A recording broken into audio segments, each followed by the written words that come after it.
Audience, please be seated.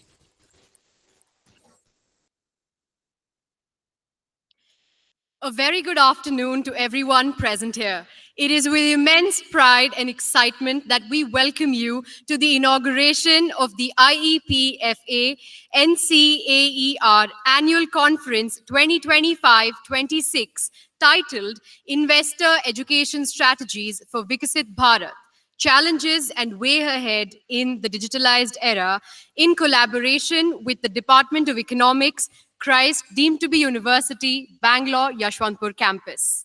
This conference marks a significant milestone in our academic journey as we embark on the first ever event of its kind at our campus. As the nation moves towards the vision of Viksit Bharat, strengthening investor awareness and fostering financial inclusion and digitalizing financial education have become critical priorities. In an era defined by rapid digitalization, expanding fintech innovations, and increasing participation of first-time investors, the need for robust, accessible, and research-informed investor education strategies is more pressing than ever. This conference serves as a vital platform to address emerging challenges, share best practices, and chart actionable pathways for empowering citizens with the knowledge and confidence required to make informed financial decisions. This conference is a gathering of brilliant minds from across the nation and aims to enhance the effectiveness of investor education initiatives and contribute meaningfully to India's journey towards sustainable and inclusive economic growth. Moving forward, to add rhythm and vibrance to the ceremony, we now present to you an artistic display of energy, tradition, and creativity through a mesmerizing welcome performance by Natyarpana, the university dance team.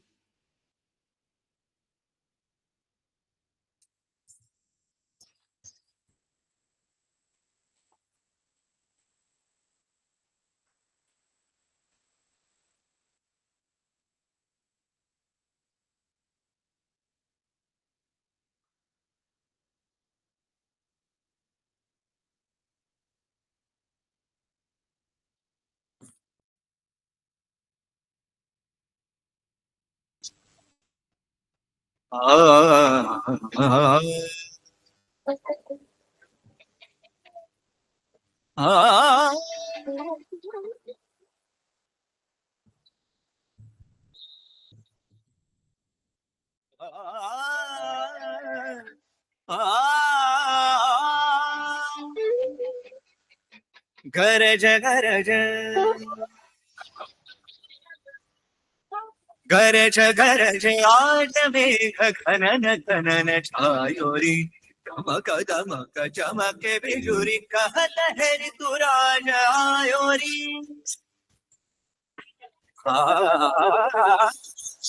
गरज गरज आज मेघ खनन खनन छायोरी चमक दमक चमके बिजुरी कहत है ऋतुराज आयो कहत है ऋतुराज आयो कहत है ऋतुराज आयो रे सारे मम मने सारे सा सारे मम मने सारे सरत के संग रंग हरित रंग में धरा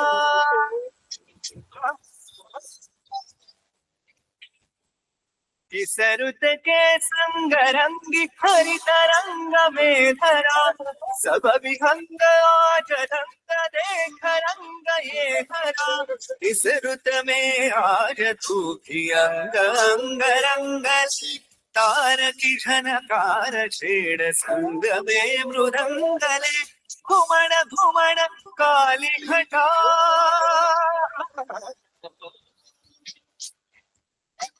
घुमण घुमण काली घटा रौद्र धूप धर के धरती का रोम रोम धड़के धड़के छन छन छन छन घन बरसे गरज गरज आज मेघ खनन खनन छायोरी मगध मग चमके बिजुरी कहत है ऋतुराज ivory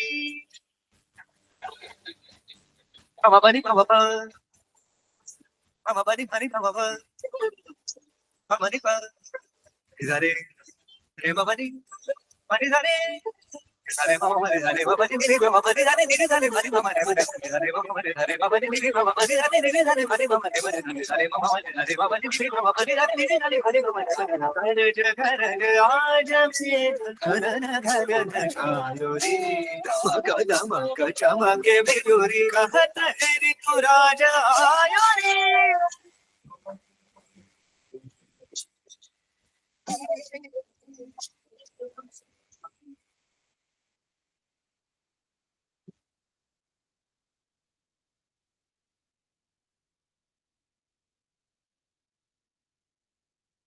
Thank you, dance team.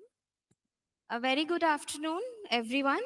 Welcome to the IEPFA NCAER Annual Conference 25-26 on Investor Education and Protection in collaboration with Department of Economics, CRIS deemed to be university on the theme Investor Education Strategies for Viksit Bharat, Challenges and Way Ahead in the Digitalized Era. I'm honored to extend a warm welcome to each one of you. This conference stands as a commitment to equip the budding investors and students with the necessary skills and knowledge and help them understand and deal with the complexities of modern financial landscape. Light is considered as a symbol of auspiciousness, prosperity, and abundance. Before we embark on this insightful journey, let us kindle the light of knowledge with our lamp lighting ceremony. I would request all the dignitaries to kindly light the lamp. To start with, I would request Dr. Father Benny Thomas, Director, Christ deemed to be University, Bangalore, Yashwantpur campus, to please join us for the lamp lighting ceremony. We have Dr. C.S. Mahapatra, former Additional Secretary, Ministry of Finance, Government of India, and currently the IEPF Chair Professor at NCAER. We have Dr. Joby Thomas, Dean, Christ deemed to be University, Bangalore, Yashwantpur. Dr. Raghunandan G, Associate Dean. We have Dr. Ritvik Banerjee from IIM Bangalore. We have Mr. R. Gandhi, former Deputy Governor, RBI. We have Mr. Avishkar Naik, Senior Vice President, NSE India. We have Dr. Shalav Jain, Cybersecurity Expert from Indian Institute of Science. We have Dr. Srinivas Kulkarni, HOD, Business and Management from Christ. We have Dr. Vinit M, HOD, Department of Economics, School of Social Science. We have Dr. Jayesh MP, Assistant Professor Christ, and Dr. Binita Bose, Program Coordinator. I would request all of you, please join us for the lamp lighting ceremony.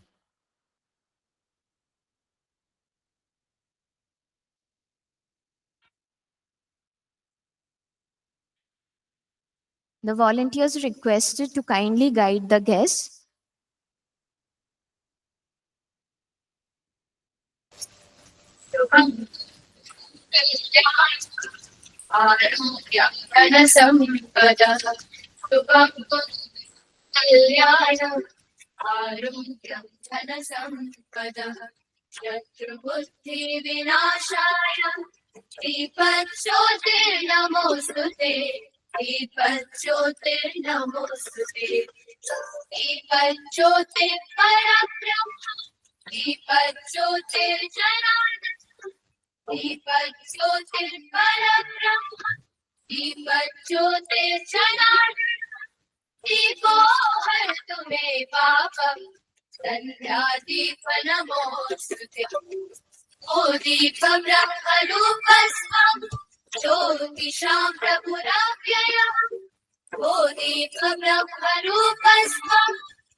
शुभं कुरु त्वं कल्याणम् आरोग्यं धनसम्पदः शुभं कुरु त्वं कल्याणम् आरोग्यं धनसम्पदः शत्रुबुद्धिविनाशाय दीपज्योतिर्नमोऽस्तुते दीपज्योतिर्नमोऽस्तुते शुभं कुरु त्वं कल्याणम् आरोग्यं धनसम्पदः शुभं कुरु त्वं कल्याणम् आरोग्यं धनसम्पदः शुभं कुरु त्वं कल्याणम् आरोग्यं धनसम्पदः शुभं कुरु कल्याणम् आरोग्यं धनसम्पदः शत्रुबुद्धिविनाशाय दीपज्योतिर्नमोऽस्तुते दीपज्योतिर्नमोऽस्तुते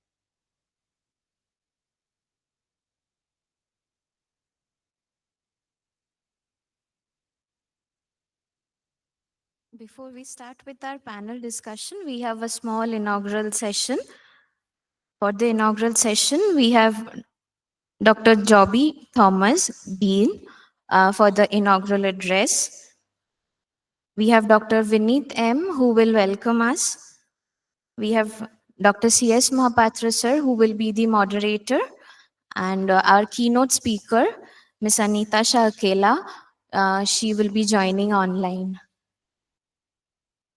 I would now request to welcome our dignitaries on the dais for the inaugural session. To start with, I would request Dr. Joby Thomas, Dean, Christ deemed to be University, to kindly come on the dais. I would request Dr. Anirban to kindly welcome sir with a token of gratitude.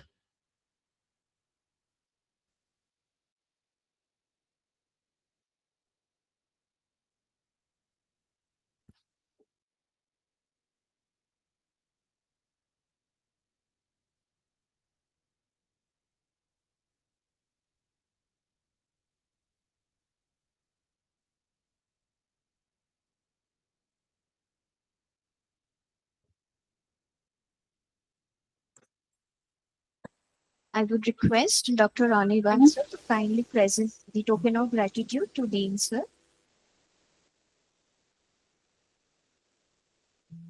We have Dr. C.S. Mahapatra sir.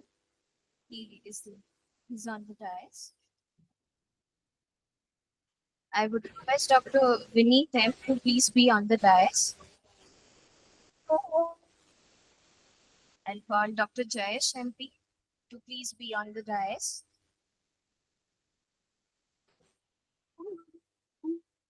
We welcome you all, sir.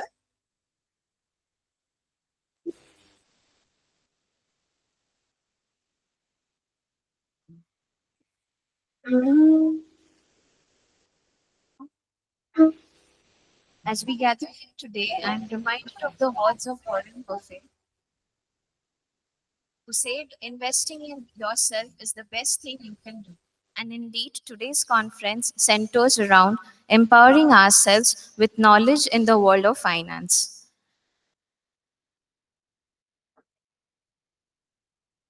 To begin with, I would welcome Dr. Vineet, sir, to give us the welcome address. We'll present him a token of gratitude before he comes to give us the welcome address.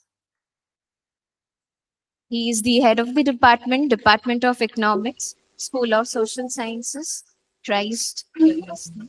Sir, welcome you for the welcome address.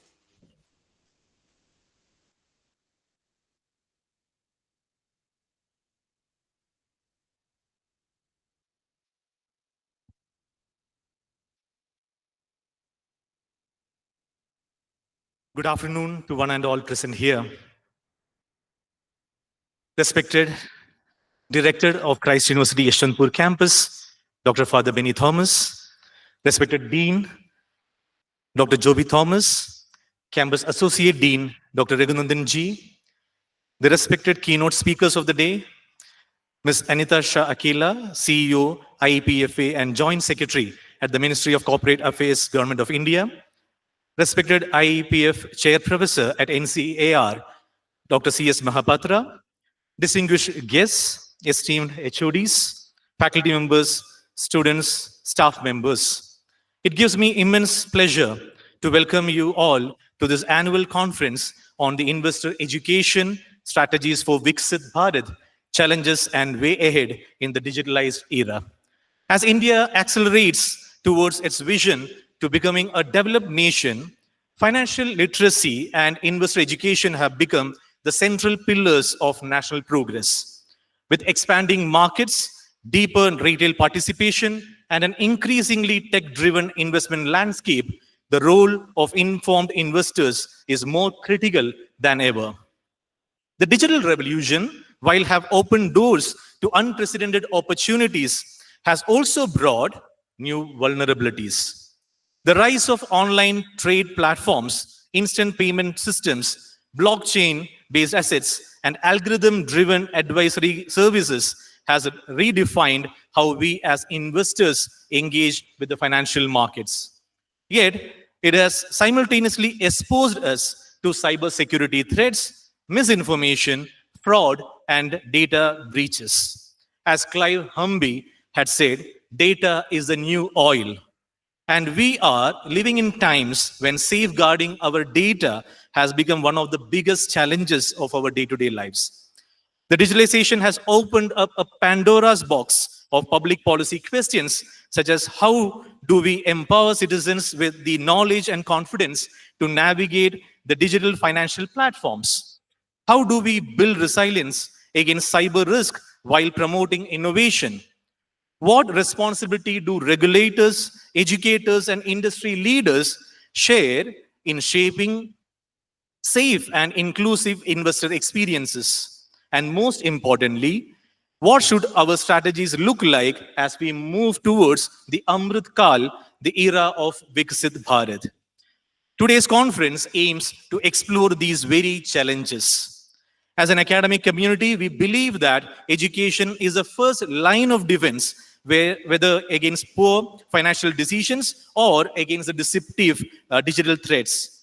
Conferences like these provide the platform for exchanging ideas, learning from the real world experiences, catering awareness, and shaping future-ready frameworks that benefit both financial system and society at large.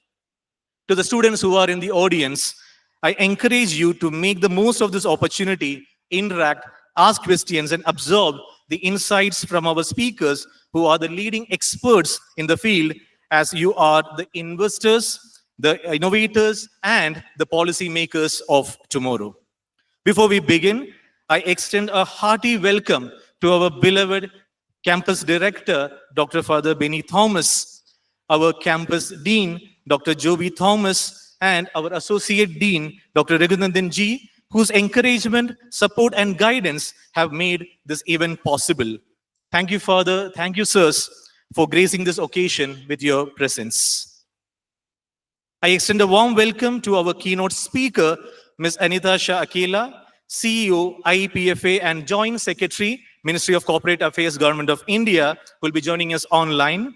And to the moderator of today's panel discussion, Dr. C.S. Mahapatra, IEPF Chair Professor, NCAER, to this event. Thank you, ma'am and sir, for gracing this occasion and also for choosing to collaborate with the Department of Economics, Christ University, Yeshwanthpur campus for this all-important conference. Today's gathering brings together 4 eminent experts who have devoted their careers to the strengthening India's financial ecosystem. I extend a hearty welcome to our eminent speakers,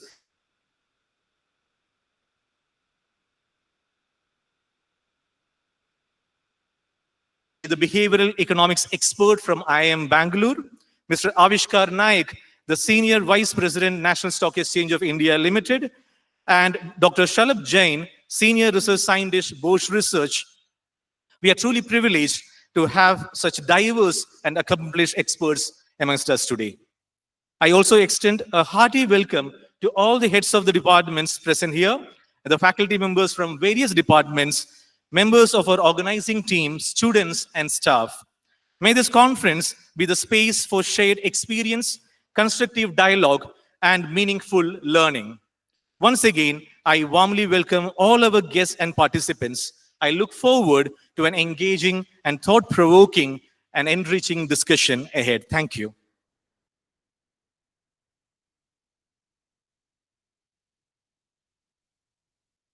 Thank you, sir. There's a small announcement. Our keynote speaker, Ms. Anita Shakela, due to some emergency, she won't be able to join.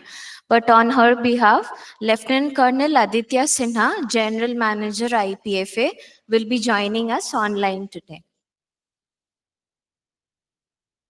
Before we move on to the next speaker for the inaugural address, I would like to introduce the three institutions that have come together to organize this conference. This is the annual conference of IEPF Chair Unit at NCAER.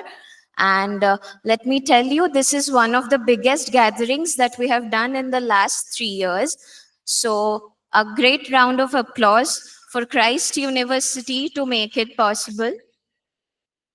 A bigger round, it's a gathering of 1,000 plus, but we cannot hear.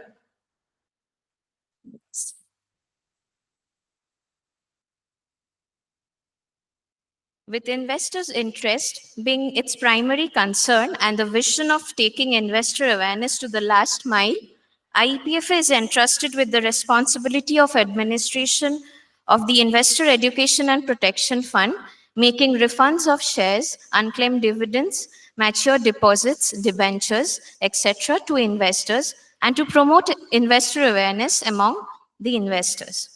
National Council of Applied Economic Research, established in 1956, is India's oldest and largest independent non-profit economic policy research institute. The promise of NCAER is to ask the right questions, gather evidence, analyze it well, and share the results widely has always endured. IPF Research Chair Unit at NCAER aims to promote investor awareness. On this line, we conduct seminars, webinars, and workshops covering areas like investor protection in digitalized world, role of and criticality of financial advisors, and so on. Christ deemed to be University, established in 1969, is a multidisciplinary institution known for its innovative curricula, academic discipline, and holistic education. Declared a deemed university in 2008, it is accredited with an A+ grade by NAC and ranked 60th by NIRF. With over 30,000 students across campuses, it offers programs in humanities, sciences, commerce, management, engineering, law, and more. Home to a vibrant community from across India and 60 countries all over the world. Now I would request our Dean Sir to kindly come and give the inaugural address of the session. Before we welcome him, I would like to introduce him. Dr. Thomas is a distinguished academician and administrator with an accomplished career spanning over 2 decades in teaching, research, and academic leadership. He holds a postgraduate degree in tourism administration from the Institute of Management Studies, Indore, and has earned his PhD in business administration from Mangalore University. Sir, I would request you to kindly come up for the inaugural address.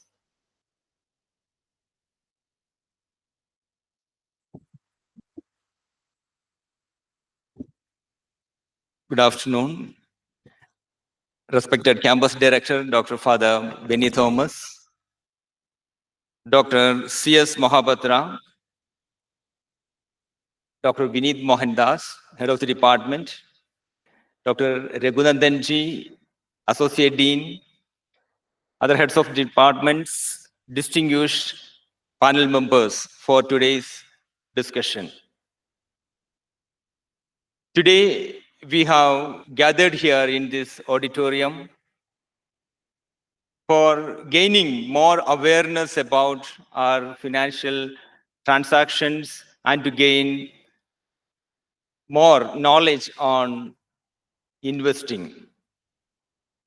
The financial sector will be the instrumental for shaping the economic landscape of India as it strives to achieve the overall goal of the Viksit Bharat, developed India, by the year 2047.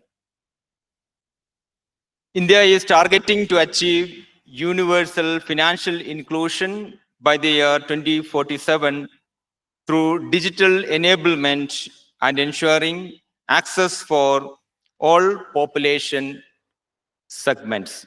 The inclusivity is very, very important in this.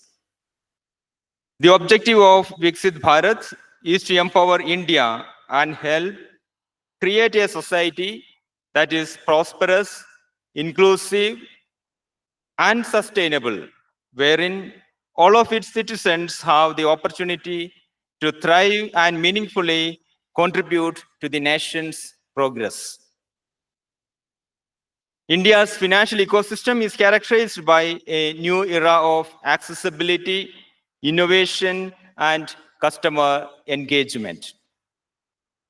The widespread penetration of UPI, Aadhaar-enabled payment system, and a full range of digital solutions have established a robust, interoperative financial network.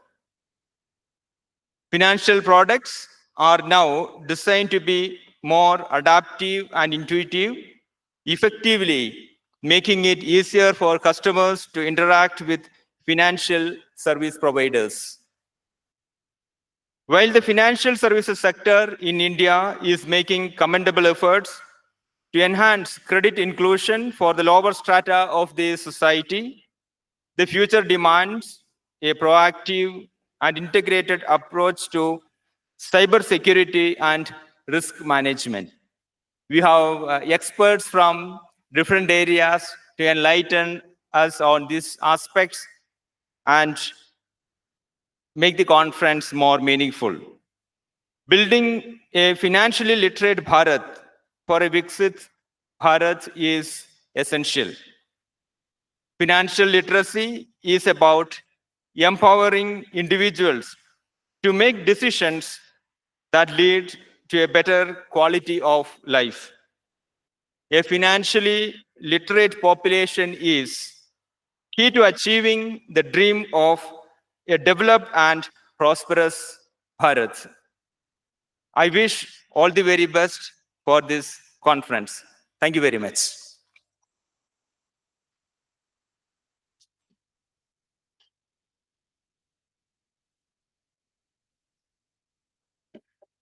We'll have the keynote speech now. Lieutenant Colonel Aditya Sinha, he has joined online. He is the General Manager, IEPFA. I would request the coordinator there to kindly join and coordinate with him.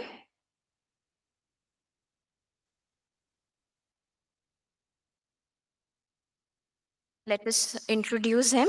Lieutenant Colonel Aditya Sinha is a 2005 commissioned army officer from the illustrious Sikh regiment. He has more than 19 years of active service, during which he has done various appointments and has handled various projects of repute. The officer has also been awarded and recognized for his contributions both in peacetime and counter-terror efforts. The officer Yeah, has please disconnect the call, huh? Dr. Shiba, please disconnect the call.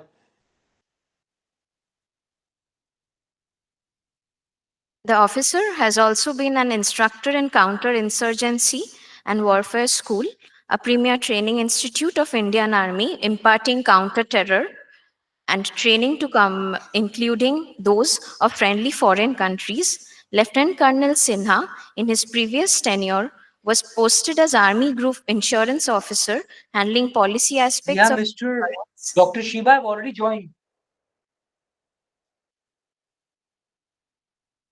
Yes, sorry. Please go ahead. Hello, sir. Yes, ma'am. Yes, sir. So, can you see us and hear us? Yeah, I can see you and I can hear you properly. Thank you.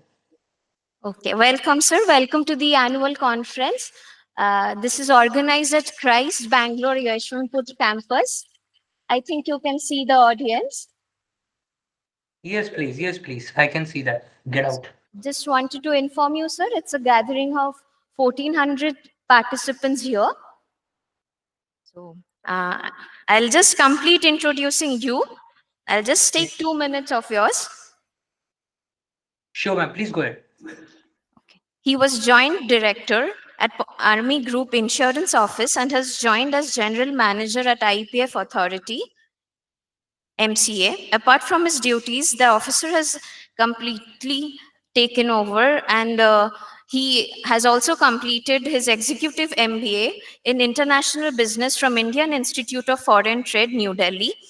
I would request sir to please give the keynote address on behalf of Ms. Anita Shah Akela ma'am, who couldn't be here today due to some emergency meetings and engagements.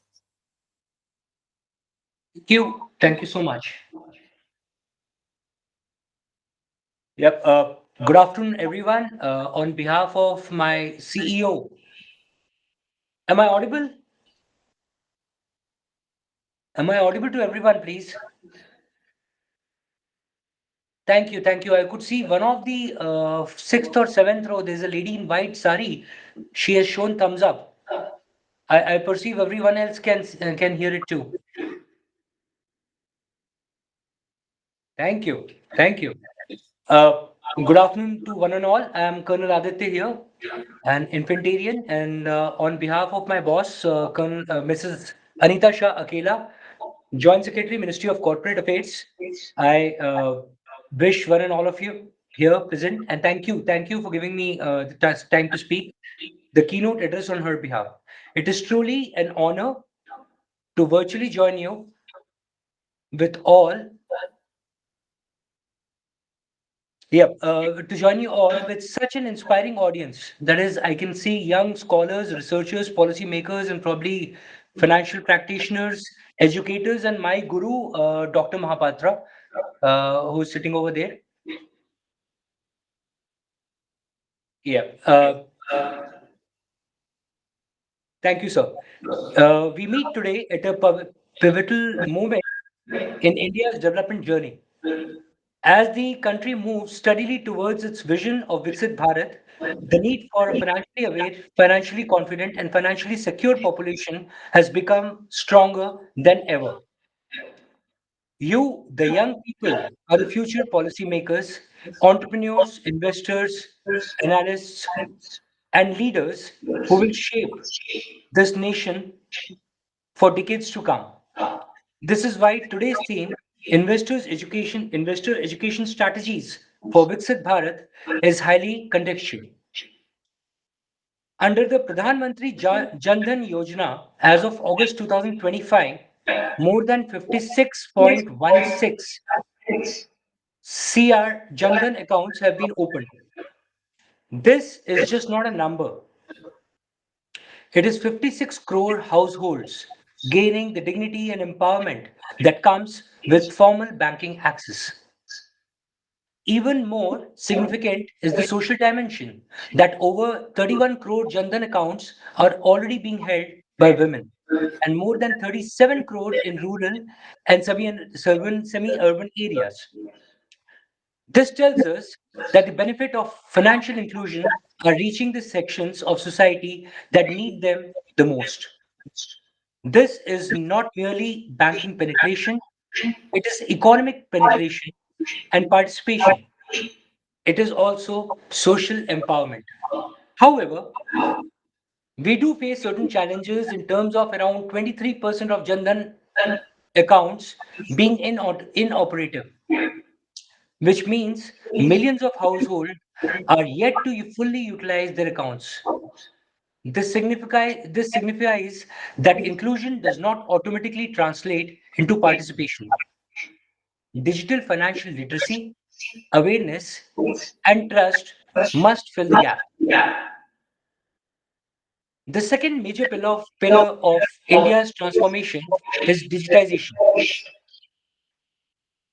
Today, UPI has become not just a payment system, but part of our everyday vocabulary.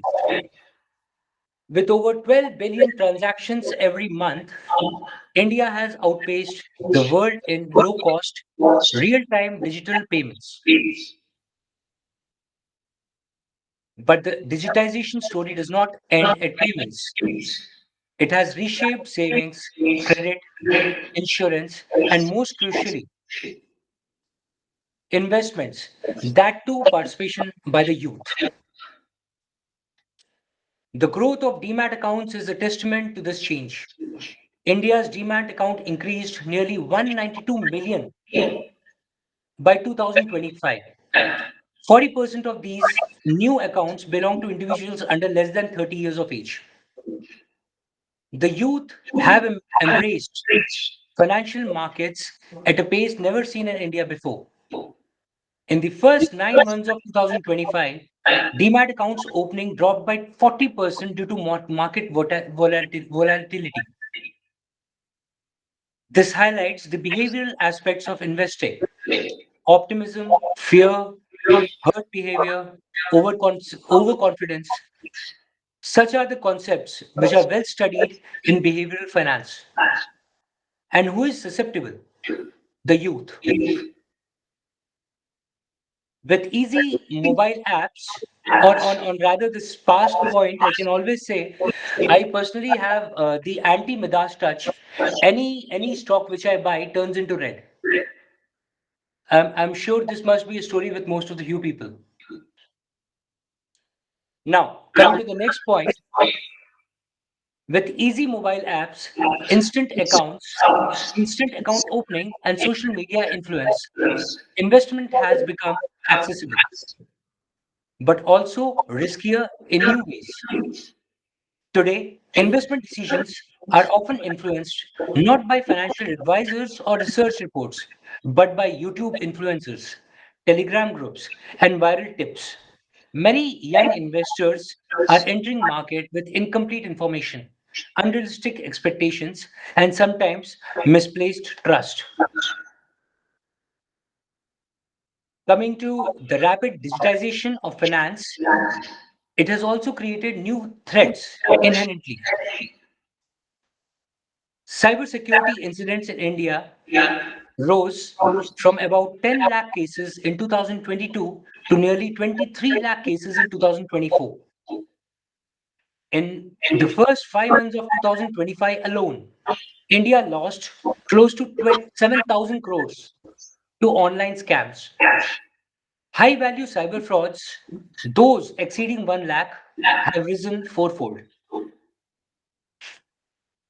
There are various aspects of which obviously I'm not going to cover, like phishing links, QR scams, and identity theft related scams. But it's a read, worth read, if you guys can ponder over it on internet. Next, SEBI has responded with certain strong proposals. SIM binding of trading accounts, biometric verification of high value transactions, account lock features, and strong KYC norms. Yet, ultimately, no regulation can be a substitute for informed behavior. A digitally financially educated population is the strongest firewall. Now, before moving forward, it is essential to understand the role of Government of India that it has entrusted to IEPFA, that is my organization. It was established in 2016 under the Ministry of Corporate Affairs, and it has majorly three purposes. First, to ensure the refund of unclaimed shares, dividends, deposits, debentures, and associated assets to the rightful investors. Today, IPFA safeguards more than 1.1 billion unclaimed shares. The value of it is dynamic in nature. I'll not be talking of it. And approximately 8,000 crore in unclaimed dividends. Across all sectors in India, unclaimed assets may be as high as 1.84 lakh crores. Returning these funds to citizens is an act of financial justice. Secondly, we promote nationwide investor awareness. IPFA has conducted over 85,000 investor awareness programs, reaching over 6,000 citizens from rural villages to urban campuses. And lastly, the third portion, that is, we support evidence-based policy research through the IPFA Chair Unit and NCAER. This research explores behavioral biases, trust gaps, and the psychology of investing, enabling us to design better literacy interventions. Out of these three mandates, mandate number 2 and 3 are spearheaded by our very own Dr. Mahapatra, sitting, I think, right second from right over there on the dais, and we work under his tutelage. The IPFA authority has designed a nationwide network of such programs that bring financial literacy directly to the citizens. Flagship campaigns such as Niveshak Didi. There's basically a women-led, women-centric approach towards investor awareness, wherein post women across rural and semi-urban areas, apart from doing the routine job, also impart financial awareness. We have Niveshak Shivir camps, which are being organized in collaboration with SEBI and other MIIs, wherein handholding is done at every stage, including from KYC to grievance redressal to direct interaction with regulators, and thus trying to bridge in a gap between citizens and, or rather, most needy citizens and the financial system per se. The authorities' digital outreach campaigns through various social media advisories, cyber safety alerts, and multilingual awareness materials also ensure that no citizen remains uninformed or vulnerable. Moreover, the IPFA chair unit at NCER, through their research on regulatory design and trust building, contribute deep insights to India's emerging financial literacy ecosystem. Together, these initiatives strengthen the three pillars of authority's mandate, that is, education, empowerment, and protection. I've already covered these two, that is Niveshak Didi and Niveshak Shivir. Apart from that, we also have something called Niveshak Panchayat, which is an in-house weekly event which is conducted on Monday, exactly 1 hour from now, 1 hour 15 minutes from now. Every Monday at 1600 hours, we meet the investors over here, and we try to resolve their queries and try to assist the greatest needs with greatest efforts. Now, every initiative reflects a simple belief: financial literacy must be taken to the people, not the other way around. Students, let me address you directly. You represent the demographic dividend that will shape India's economic destiny. The risk of impulsive investing, emotional decision making, FOMO or FOMO, I think it is called FOMO if I'm not wrong, fear of missing out driven trades, and unverified influencer content are very real. Behavioral biases, loss aversion, overconfidence, herd behavior, anchoring. All these things can easily lead to various mistakes. And this is why investor education must not be seen as a workshop or a lecture. It must become a lifelong habit. Let me conclude with a message to the young minds here today. You belong to a generation that will witness India's rise in global leadership.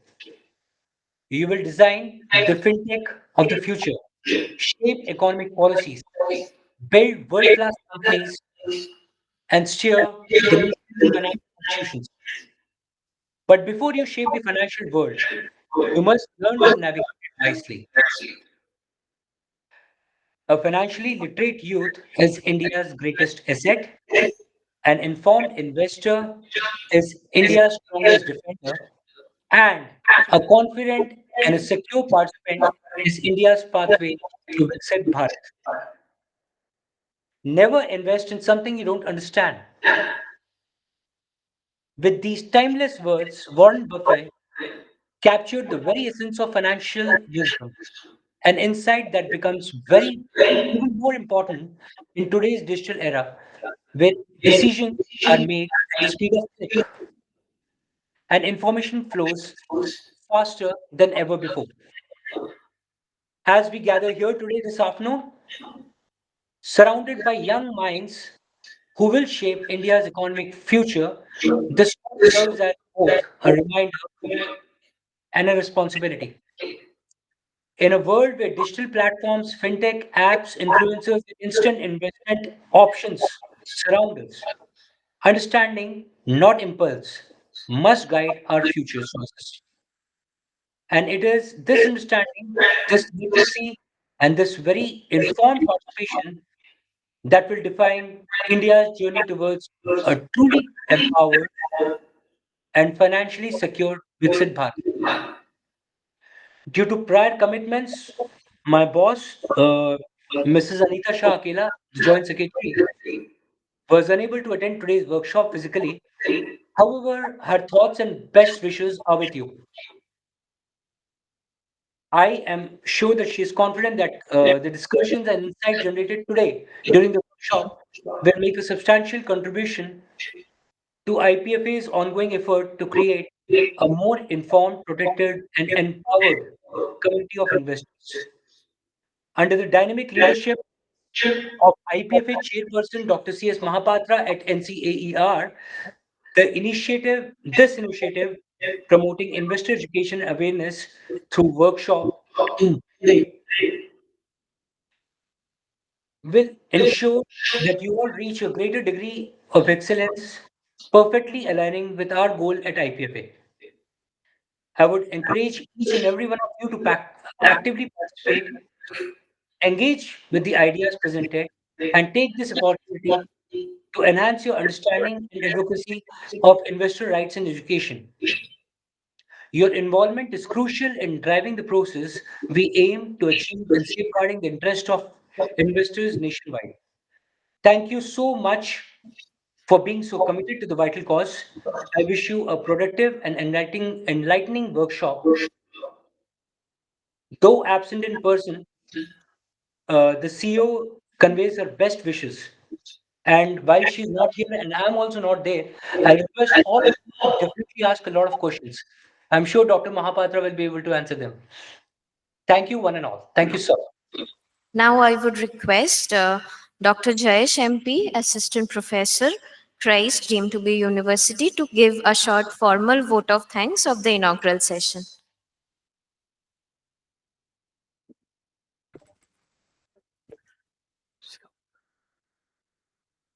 Distinguished guests, renowned academicians, esteemed keynote speakers, respected faculty members, dear participants, and my dear Christites, a very good afternoon.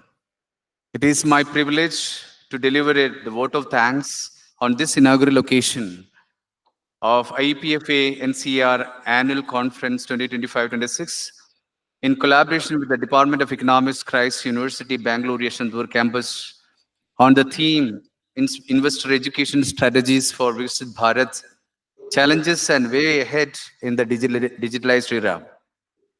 First, I extend my heartfelt gratitude to our campus director, Dr. Father Benny Thomas, and Associate Director, Dr. Father Biju Casey, for their visionary leadership and unwavering support.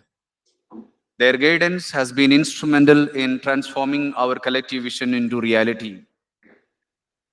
We also express our sincere thanks to Dr. Joby Thomas, our campus dean, for his insightful inaugural address and setting the tone for the conference. I express our sincere gratitude to Dr. Raghunandan Ji, Associate Dean, for his constant encouragement and invaluable guidance.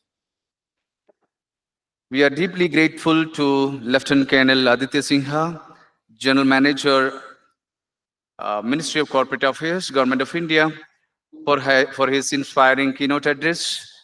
Your insights on investor education in an evolving digital landscape have enriched today's gathering immensely, especially your efforts from the part of ministry to make the delivering that three-pillar framework, that education, empowerment, and protection. That framework is really um, inspiring and insightful for all of us that the government is doing on this financial sector.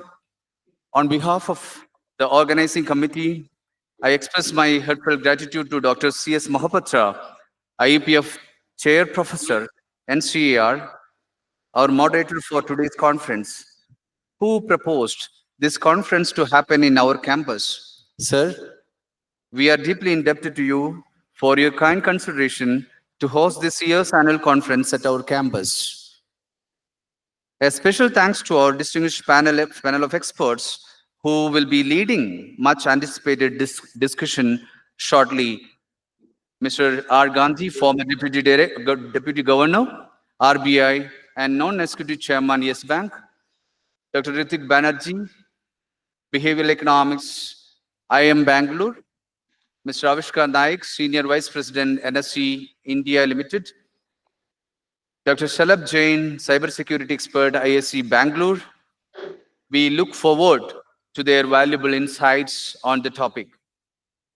I use this moment to thank HOD of Business Management, Dr. Srinivas Kulkarni, HOD of Commerce, Dr. Raghunandan G, HOD of Psychology, Dr. Sherin, HOD of Mathematics, Dr. Subramani, for their kind cooperation in smooth conduct of this conference.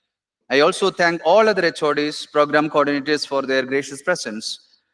We also extend our warm appreciation to our beloved HOD, Dr. Vinit Mohandas, for the gracious welcome address and for leading this collaboration with such dedication and commitment.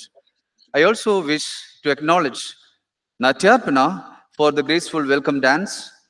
Last but certainly not least, my heartfelt appreciation to the organizing committee, student volunteers, technical team, hospitality team, and every individual working behind scenes. Your meticulous planning, dedication, and hard work have ensured the smooth and successful execution of today's program.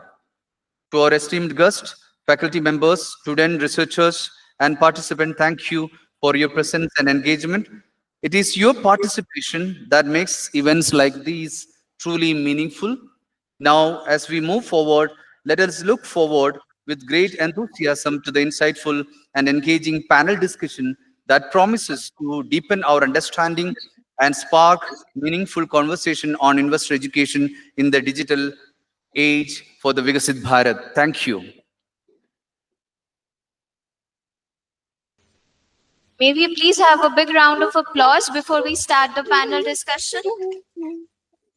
We have Mr. Avishkar Naik, Senior Vice President, NSC India Limited.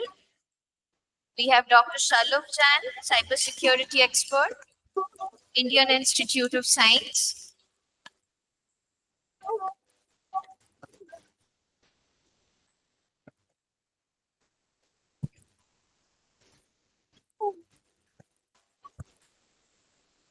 I would request HOD sir, Dr. Vinit sir, if you please come on the dais and present a token of gratitude to our speakers today.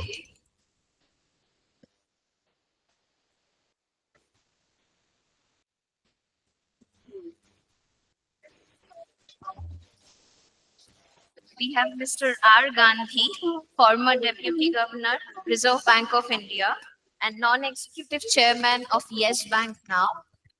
We welcome you, sir.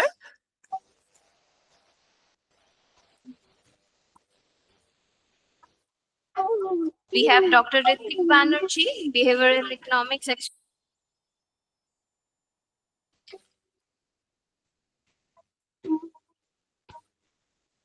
We have Mr. Avishkar Naik, Senior Vice President, NSC India Limited.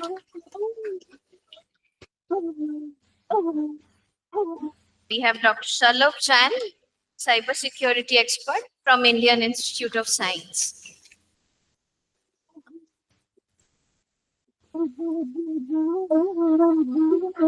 Thank you, sir. Thank you all of the speakers to take out time from your busy schedule and making this possible. Let us start with the panel discussion. We are privileged to have distinguished panel of speakers and experts joining us. Dr. C.S. Mahapatra will guide our discussion further and moderate our esteemed panel. Dr. Mahapatra is a former Indian Economic Service Officer of the 1986 batch and an expert in financial sector development and reforms, economic administration, policy, and planning. Presently, he is the IEPF Chair Professor at NCAER, where he heads the Investor Education and Protection Fund Chair Unit. The IPF chair at NCAER organizes seminars and workshops, conducts research, analyzes regulatory issues, and provide policy suggestions in the area of investor education and protection as mandated by IEPFA, Ministry of Corporate Affairs. Dr. Mahapatra, a career bureaucrat, has served in the Ministry of Finance in senior positions from 2007 till 2022, besides various other ministries and departments during his 36-year long career in Government of India. Prior to joining the government, he taught economics and was a banker. He held several wide-ranging responsibilities and undertook important assignments primarily in financial sector policy and reforms before retiring as the principal advisor in the rank of Secretary to Government of India. As advisor and subsequently additional secretary in Ministry of Finance, he was responsible for critical deliverables pertaining to financial stability and cybersecurity, financial sector reforms, policy and institution building. He was secretary to the Financial Stability and Development Council and handled matters related to the RBI board, bilateral cooperations and sustainable finance. He has also worked on capital market and related issues, including implementation of the SEBI Act, Depositories Act, and was associated with several policy reforms, including examination and implementation of the recommendation of Financial Sector Legislative Reforms Commission. He has a PhD in economics from JNU, New Delhi, and MSc in economics from London School of Economics and Political Science, and an MA in analytical and applied economics from Utkal University, Bhubaneswar. In addition to this, he has received several trainings from different institutes. Sir, I would request you to kindly open today's session.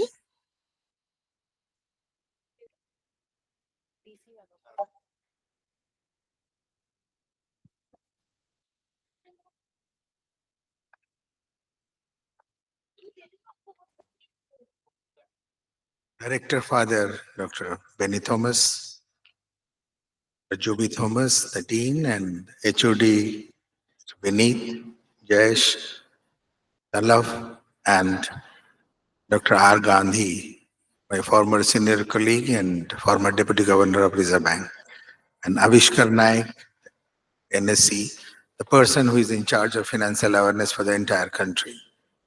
And my dear students, first of all, let me thank you for your presence. This shows that all of us realize there is a need to learn on financial literacy, which most of us all the time think that we are already literate, what more can be taught to us. It will be very useful for us to know now that you need to know a lot more than you know till date. You do lots of Paytm transactions, you have a trading account, you do day trading, you buy cryptocurrencies, and you also do lot of such things which in the name of giving gains to you gives you losses. Now you will realize the set of people who have been brought here, half from the regulators, the NSE and the Reserve Bank of India. RBI will talk about the banking sector, who better than the senior most from the Reserve Bank. On the capital market, you have the National Stock Exchange person, expert, will talk to you about the capital market. You have great opportunities to ask questions to these two people about capital market and banking sector. I am a bureaucrat turned academician, but the real linking that remains in my heart is coordination and trying to do things together. Today, I learned from not only teachers or former bureaucrats, but also from youngsters. I expect a lot of questions from you, lot of queries from you. And if you feel that you have questions unrelated to this particular subject, please do ask. And with my experience, national and international experience, being the person who has been there in the finance ministry, the North Block, if you would have heard, the seat of power, from 2007, when we had the financial crisis, till 2022, when I retired, heading the GST, which is again much talked about today with the reforms that has taken place recently. Starting 2017, it has been one of those biggest things. And what was bigger than this was the Jan Dhan program. Everybody talks about it. And one of the speakers also told you that 23% are dormant accounts. And you will learn that financial literacy is not financial inclusion, and financial inclusion is not only opening bank accounts. In addition, you will learn that you think that you know it, but you really don't know. There was a financial fitness survey done very recently. Out of 20, the scores were given to different age groups, the elderly and the youth. Out of 20, the entire country scored 5.42.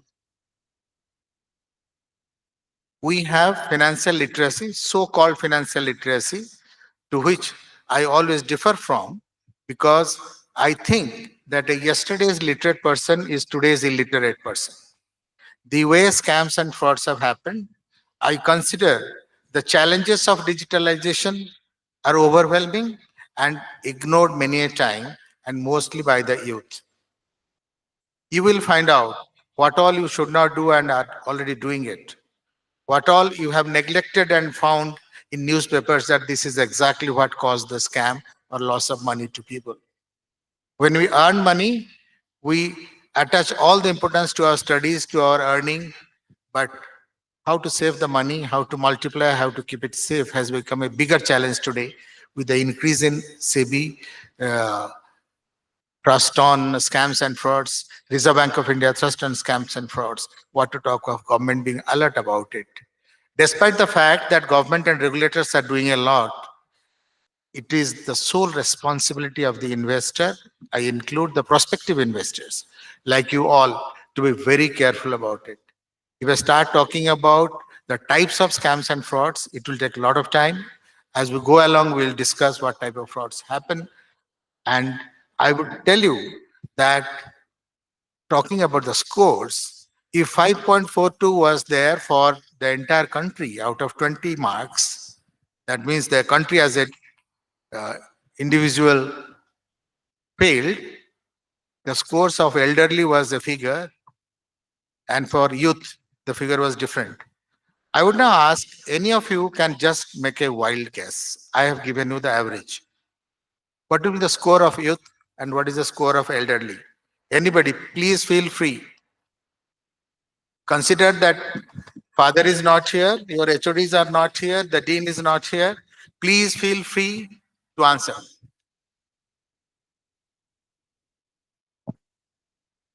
Anybody who can raise their hand can be given the mic. There is nothing called wrong or right. Please get up. I thought you are all smart people. Just give me a figure. Out of 20, 5.42 is the average. I've given you a hint. What will be your scores? Anybody wants to guess? There is some pale sound, some pale sounds here in the middle row. 9 for? Yeah, I think he needs a mic. He's very near to that. In all such conferences, I expect the sports person to hold the mic and run. Yeah, please. Hello. Sir, 7 for elderly and 3 for youth. Do you all agree? You all agree? I can't hear. Whoever said no, what is the guess? Whoever said yes, what is the guess? He is broadly right. Thank you. Sit down. The exact figure is that 6.72 the elderly and 3.42 you all who expect to be knowing a lot. And do you know scams, frauds, why does it happen? What percentage will be due to negligence of the individual? Very easy to blame regulators and government and others. What percentage is due to negligence? We all know it is our greed which makes us to do wrong investments, get trapped. It is our fear. You all heard about the digital house arrest? People are faking as CBI officers, senior officers, and making calls. Recently in newspaper, a old lady was continuously being duped of money throughout. She went on giving money to the person who claimed to be a CBI person, a police person, and she got so frustrated. She had a heart attack. She died. Even after that, the calls kept coming. The son picked up and he said, "How far will you go, man? It's done. She's dead. Leave us." In Rajasthan, ICICI Bank, one of the so-called relationship manager of your age, 23, the lady, he committed the crime of trying to dupe all the elderly people, changing their mobile numbers, assuming that the person has himself changed the mobile number to siphon the money off, 8.5 crores, smaller amount, but for elderly old people in Rajasthan, it matters. The lesser you earn, the more the value of money is. All of us know. There are commerce and economic students here. So what happens? For 3 years, it took to find out that there was a mole inside the system who really duped people. There are relatives after relatives who, in the name of investing in the right places, do the wrong things. That was happening with land, property, and everything else. Today, it happens with shares. Study says that 70% of youth are affected by social media in terms of financial investment. And it is even more shocking that more than 40% invest simply looking at social media. He could buy a Mercedes. I should also be able to buy a Mercedes in 2 days. Let's do day trading. And once you realize that the money which you wanted to submit to the college for filling up some form or the other has been invested, you thought in a day you'll become very rich and the money is gone and you don't know what to do. There have been scenes where personal loan defaults happen. Why does it happen? Financial literacy is not a very small thing. Today, it is the most dynamic thing to learn every day, every moment. 47% of the such personal default, which means you take a loan and you don't know how to pay. It happens 47% amongst youth, 18 to 35 age group. Who thinks about pension and insurance in this group? Almost nobody. Investment means capital market? No. Financial market is capital market? No. Banking? Again, no. There are two other sectors called pension and insurance. What is the value of the pension sector? What is the value of the insurance sector? What is the value of reading the papers that you sign? We don't know. 36% of the insured people do not know the terms and conditions. These are the studies. Terms and conditions of the payment that will be made. 73% are not adequately insured. Our medical cost is rising 12 to 14% per year. Health insurance percentage will be much less. Studies show that emergency fund is not available. to 30 to 40% people. Results can go on and on to terrify you even further. So the time has come. Let's listen to people. Let's ask questions. Let us not only be aware ourselves. Let us take a pledge to make others aware, at least 5 people in our surroundings. I have gone to rural areas below poverty line, school girls also I have told them. I've gone to the self-help groups in Haryana and also told them how to save their little money that they earn from selling agarbattis and small little cottage industries that they do. Everybody needs to know. How do they know? What's the title of this discussion? It is investment strategies. What are the strategies that we need to adopt to financially educate people to get into Viksit Bharat? Today it is only 27%, 24 for 24 is overall, 27 for males and 21 for females. There is a gender gap. And ladies, please remember, you will live longer than guys. You need to save more. You will not have heart attacks. This is again studies. And again, ladies, please remember, you are better investors once you decide to handle finance. And also you will be equally worried, including the teachers here, that 59% of the urban women, ladies, do not take their financial decisions themselves. They ask their husband, they ask their son, they ask their father, or like. Why? The word finance is synonymous today with complexities. Why? That I'm not only asking you, I also ask the regulators, I also ask the government. I was in government, I've tried my best to make things simple for people. It is not the technical jargons that will take us anywhere. It is a plain, simple things to understand stuff. If something appears not to be true, it can never be true. If not today, tomorrow it will be discovered as a scam. I have handled many scams and frauds. It can have come from any quarters. Like our Secretary Financial Stability Development Council, it is said that there is a fear of known, fear of unknown, known unknowns and unknown unknowns. This is the last category, financial scams and frauds. These are unknowns, absolute unknown unknowns. Whatever you know today, something is happening today, right now under our nose. We don't know how we will be duped. Professors after professors, teachers after teachers, and even regulators, everywhere, it doesn't spare anybody. Greed is there on both sides. And thief moves faster than police. So this much to orient you all, ask questions, listen to the rest of the speakers. Thank you all very much.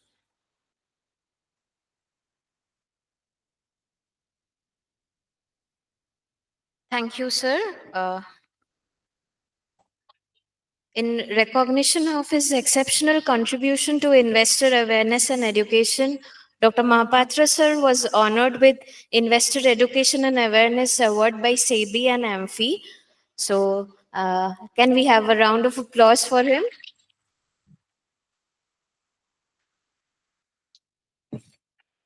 Next, we have Dr. Ritvik Banerjee. Dr. Banerjee is an associate professor at the Indian Institute of Management, Bangalore. His research lies at the intersection of behavioral economics and development economics, focusing on how insights from psychology and related disciplines can illuminate economic challenges in developing countries. His work explores critical themes such as social norms, corruption, inequality, and gender dynamics in economic behavior, and is widely recognized for combining academic rigor with real world policy relevance. Dr. Banerjee holds a PhD in economics from Aarhus University, Denmark, where his doctoral thesis titled Economics of Misbehavior examined behavioral deviations in economic decision making. His primary field of research is behavioral economics, with public and development economics as his secondary areas. Sir, I would request you to kindly come up.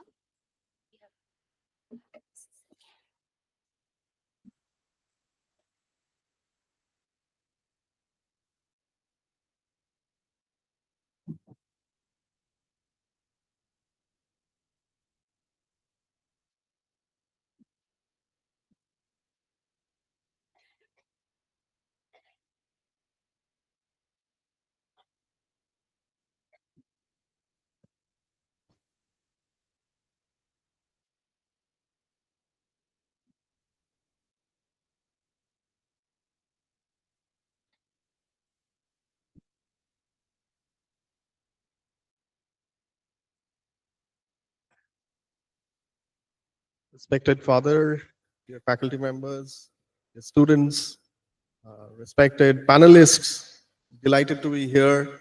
I'll make a few small points about behavioral insights that may be relevant for deepening financial literacy and financial engagement in India. I do have a PowerPoint slide. I'm quite cognizant of the critique of PowerPoint by none other than Jodres, who said, look, PowerPoint gives too much power to people who don't have a point, but I'm a business school professor, right? So I'll still go ahead and use a little bit of PowerPoint primarily to show you some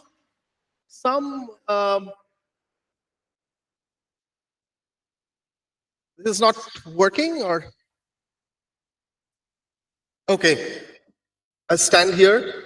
Okay, so maybe this is not working. So here are some key statistics that sort of motivate us to think more deeply about the problem we are after. So India has about 886 million active internet users, right? And about 1.12 billion mobile phone connections with a very strong rural presence. And the average usage, according to some studies, is about 90 minutes per day. So on an average, people who are using internet are using 90 minutes of their time on a day on mobile phone. Now, many of you would be wondering, well, 90 minutes sounds too low, right? So we spend a lot more than 90 minutes. But this is what the Indian average, according to one study, tells us about. 90 minutes on an average per day is used by the internet users online, right? And along with that, you're all aware of UPI. I don't need to tell you anything more about it, except this huge number that you see on the screen. 19.5 billion UPI transactions only in July 2025. That sounds incredibly high number. And that sort of points out to the fact that the mobile phone penetration has been incredibly deep, right? However, well, the mobile phone penetration has been very deep, but the financial market penetration has not been very deep. And that brings me to the third bullet point that you see here, that there are 185 demat account users in the year 2024. That's not a very big number, particularly if you consider the working age population in India is about 950 million. Right? So we have about 185 million demat account holders. These are the people who are engaging seriously in capital market investments and so on. But we have a working age population that is about 7 times that size. So therein lies the scope for intervention in a very serious way about how do we reach out to these people who are not yet part of the financial sector as seriously as they ought to be. Right? Now, of course, I'm a behavioral economist, so I would be very interested in finding out strategies or insights that would help make this transition possible. Right?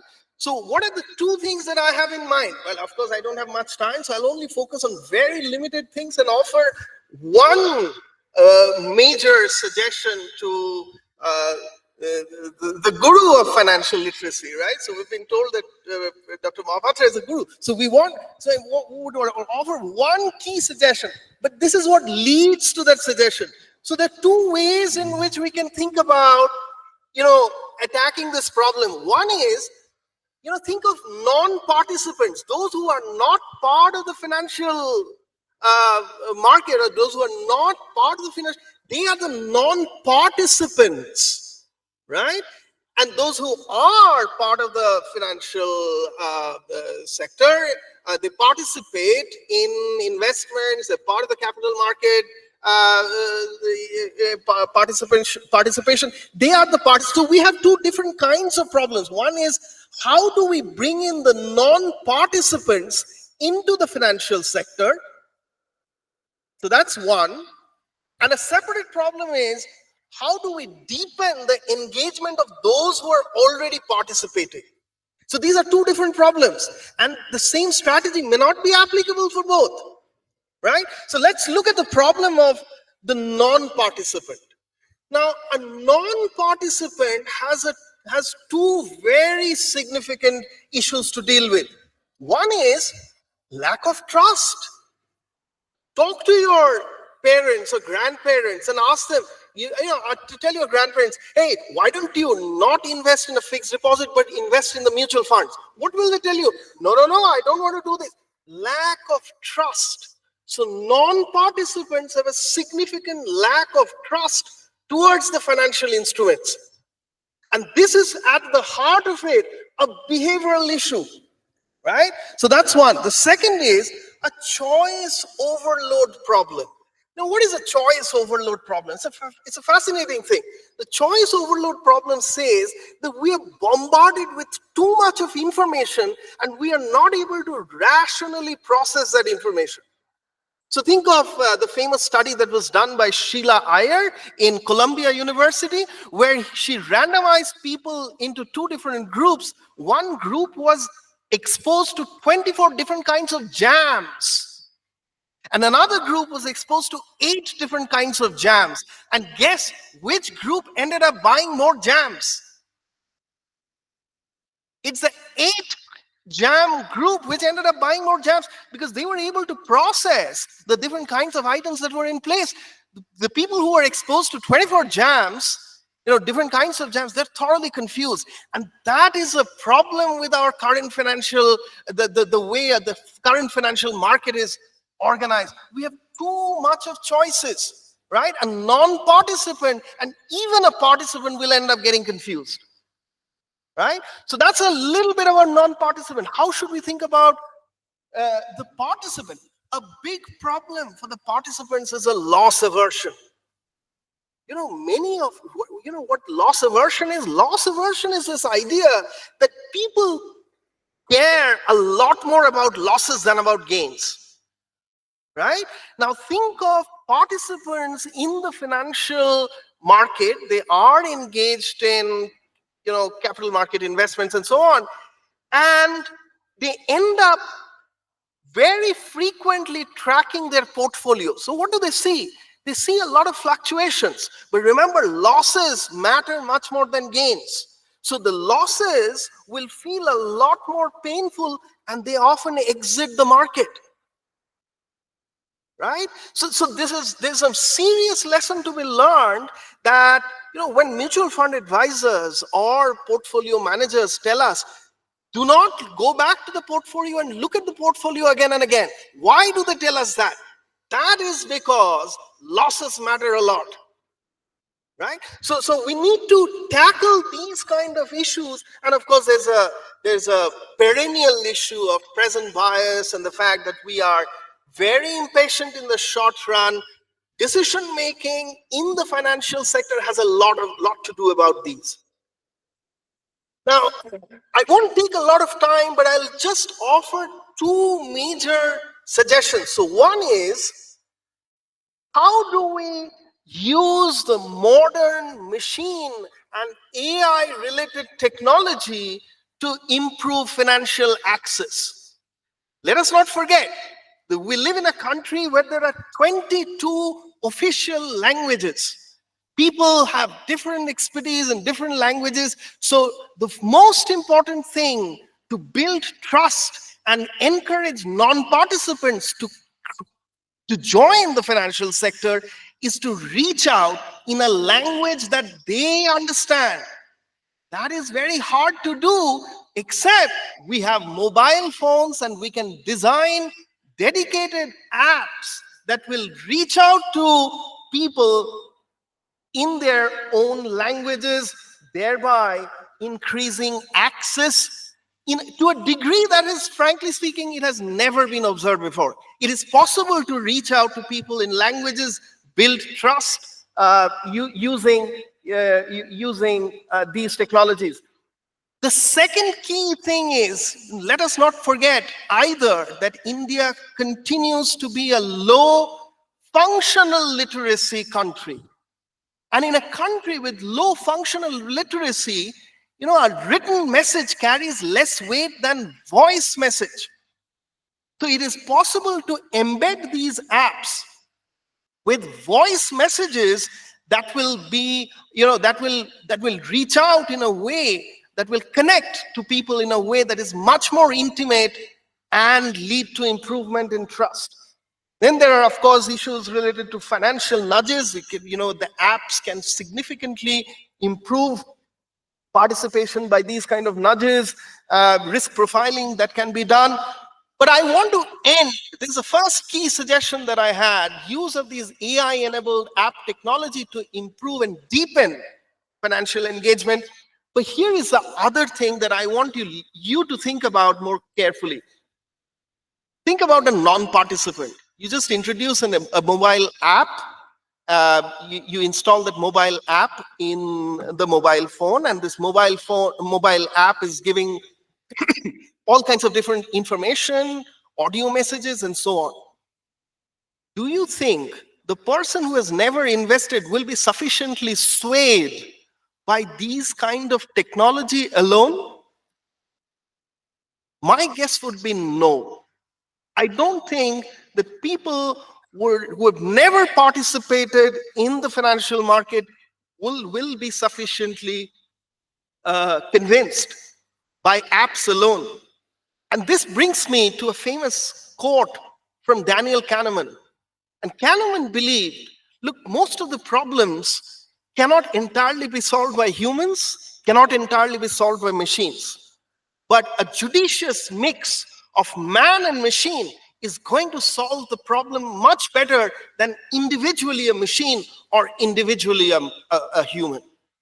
And that brings me to this key suggestion that I have for this panelist to consider. And that suggestion is something that I called Mitra Sathi.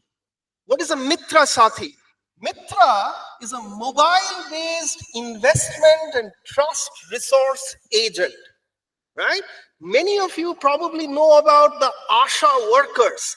The ASHA workers have become the backbone of the rural health infrastructure in India. So my suggestion to you is that we should create, the government should create a profile of people who are themselves participant in the financial market and who will actively encourage, take it as, it's kind of an evangelism, financial evangelism, if you will, right? They will actively encourage others to participate in the capital market in India through a mix of machine and human convincing. And I call them the mobile-based investment trust resource agent, or the Mitras.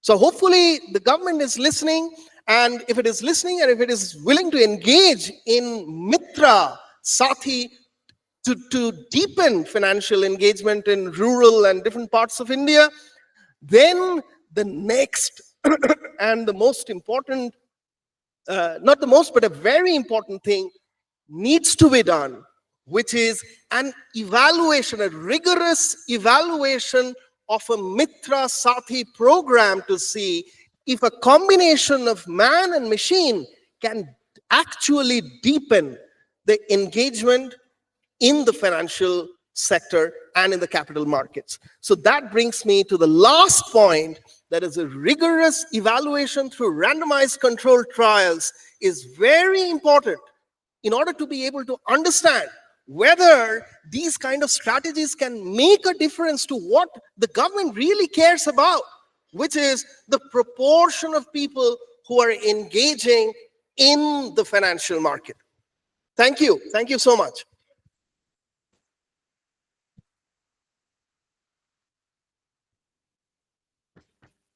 Thank you very much. Thank you very much.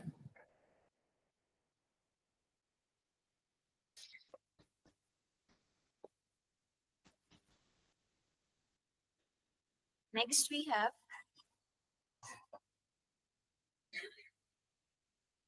we have Sri R. Gandhi. He is an institution in himself. We welcome you, sir. Sri R. Gandhi is the non-executive chairman of Yes Bank, a seasoned central banker with over 37 years of experience. He earlier served as deputy governor of the Reserve Bank of India from April 2014 to 2017, where he oversaw critical portfolios including banking and non-banking regulation, risk management, currency management, payment systems, and financial markets. Mr. Gandhi holds a master's degree in economics from Annamalai University and has pursued advanced studies in management information systems at American University, Washington, D.C., and capital markets at the City University of New York. Having joined the RBI in 1980, he rose through various senior positions, including executive director, and was also deputed to the SEBI for a 3-year tenure. He played an instrumental role in shaping India's monetary and regulatory architecture, engaging with international standard setting bodies such as the Basel Committee on Banking Supervision. Currently, as the chairman of Yes Bank, his focus is on strengthening governance, risk oversight, and regulatory compliance, contributing to the bank's continued recovery and credibility in the financial sector. With his deep expertise in payments, fintech, and digital finance, Mr. Gandhi remains a respected voice on issues of trust, transparency, and financial inclusion in India's evolving banking ecosystem. We welcome you, sir. Thanks. I just wanted to, I just wanted to really appreciate the points made by him. Basically, the micro lessons, giving 2-3 minutes learning on a daily basis, is brilliant. The just-in-time behavioral nudges and also the user onboarding. And if you wanted to be confirmed that people are listening, I am listening and I'll pass it on to the government. Thank you. Please, sir, sorry for having bothered. We have one of the best deputy governors I have seen during my time, Mr. R. Gandhi. Thank you. Thank you. Good afternoon, everybody. Dr. Mahapatra, fellow panelists, Dr. Benny Thomas, Dr. Thomas, Dr. Vineet, other faculty members of Christ Deemed University who have assembled here, and my dear students, the younger, the future generation, who will be really seeing India being the Viksit Bharat. A warm good afternoon to every one of you. Today, the topic, of course, is quite a varied one. Strategies for investor protection in the context of digital era. So it is a very vast subject. So I will share some thoughts relating to strategies for consideration of the policymakers within Government of India and various financial sector regulators, and also certain practical ideas for you as the future generation who will be leading India. So that is my purpose for this, today's discussion.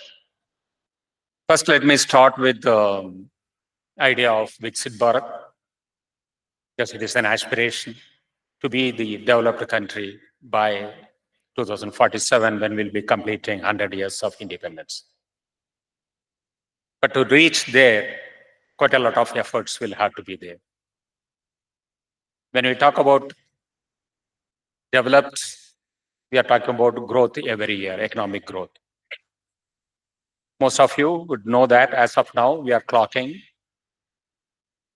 annual growth rate of GDP at 6.5% to 7% or something like that. But to reach the Viksit Bharat status, several studies, most specifically, Reserve Bank of India brought out a paper in 2023. What is the kind of rate we should be clocking? The striking rate. Most of you are very familiar with the word because you are all followers of cricket.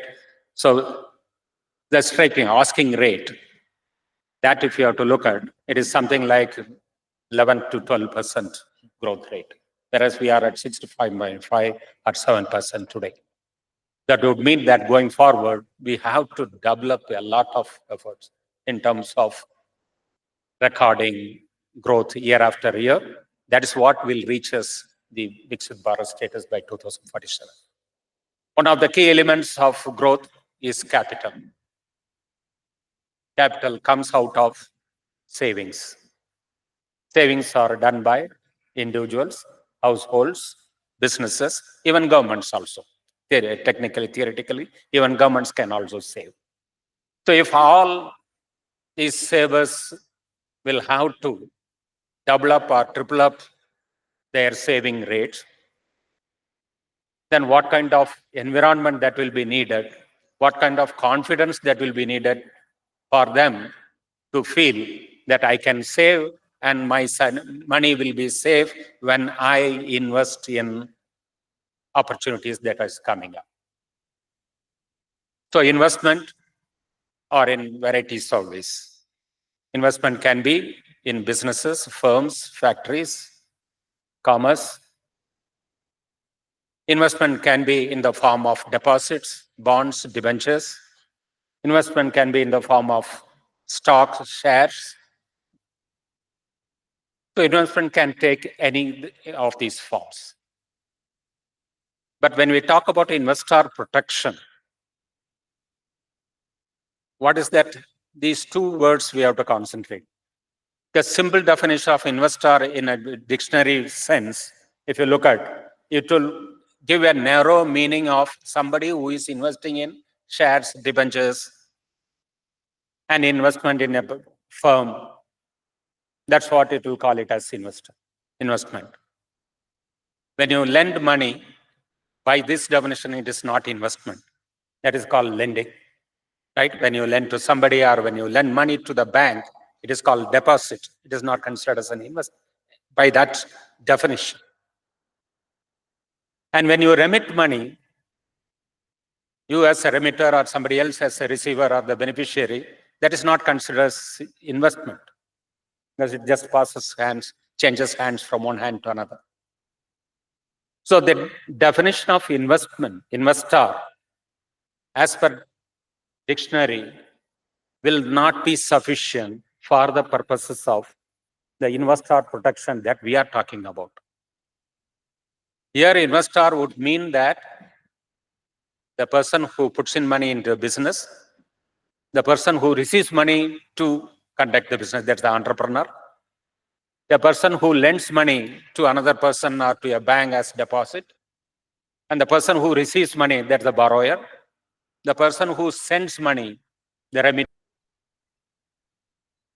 the beneficiary, all have to be encompassed in this term investor. Because in the days to come, as and when continuously we'll be using more and more of digital means for financing any type of activity, remittance becomes a very, very important element. So in the older definition, that won't be covered, but definitely we have to expand. That's why today we have an expert from the IIC who will be talking about cyber-related implications of using money.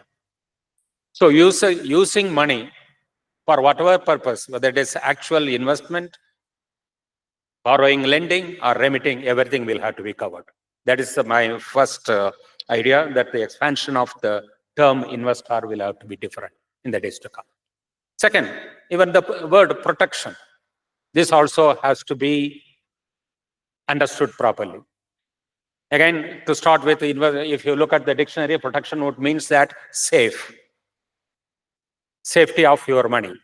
Safety of money in that if you invest 1 lakh rupees in a business, that 1 lakh rupee capital, will it be safe? That is a protection we are talking about?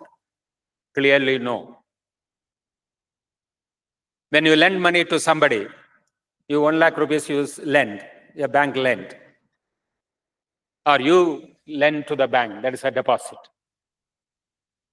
Are we talking about this safety of this 1 lakh rupee? To some extent, yes, in the context of banks, because there's a deposit insurance up to 5 lakh rupees. But if you happen to be placing 10 lakh rupees as deposits, is this 10 lakh rupees is the safe? That's what we are talking about. Are we protecting that 10 lakhs? No. Not the amount, not the capital. Protection is not about the capital.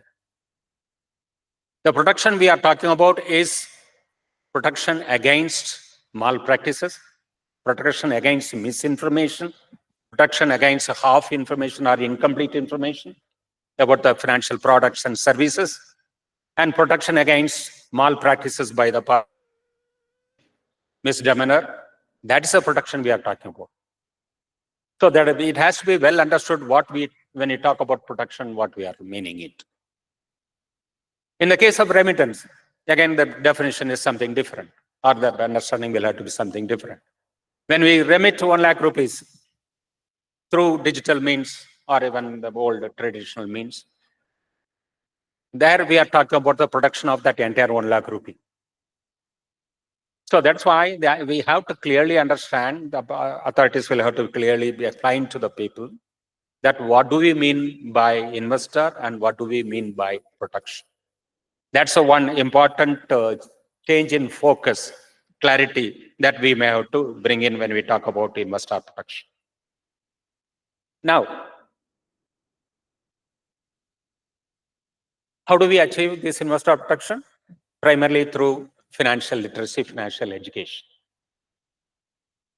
When you talk about financial literacy, financial education, there are certain surveys which have been conducted both in India and elsewhere in the world.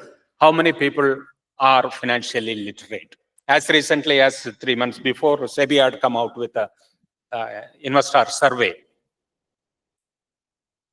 And they conducted survey across the country, cities, towns, villages, all types of age groups, whether it is male or female, everything have been included. And they concluded that the study brought out that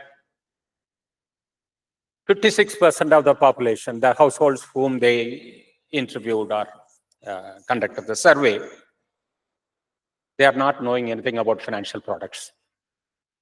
Financial illiteracy, so-called, we call it as illiteracy, 56% of the households. Some 35% of the households knew something about financial products. And hardly 9% of the household actually invest in financial products.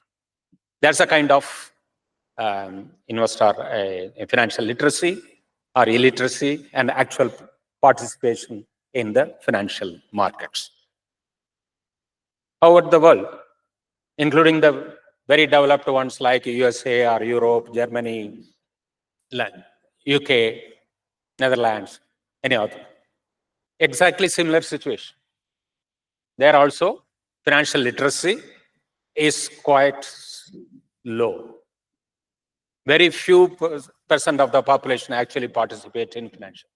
That's why it is a very huge task for the policy authorities to design appropriate strategies for reaching out to the population, their respective population, and make them aware of the financial products and services, what they should be doing. So the central idea is to make people responsible for their finances. The first defense is always self-defense. So people should be aware fully of what is the financial product. When they are aware, they can take care of themselves much more than the authorities or somebody, the enforcement authorities or whoever it is. So that's why in self-defense, financial literacy will have to be clearly done in a much, much larger scale. So what should be the components of this financial literacy? There are only 3 simple ideas which are required to be done. One is the concept of interest rate or rate of return. Second, people should be able to appreciate what's the concept of compounding, the effect of compounding, waiting for longer period, in that case, how your funds grow. Third, the concept of inflation. There is a worldwide, there is one organization called Flat World, that is financial literacy at the world. they call it as a flat world organization. They emphasize that these three concepts, if people are made aware of, if we reach out to them to educate them on these three concepts, then they will be a responsible investor, responsible user of finance. That's what they say. How many of you here are non-commerce, non-economic students? Can you raise your hands? Very few.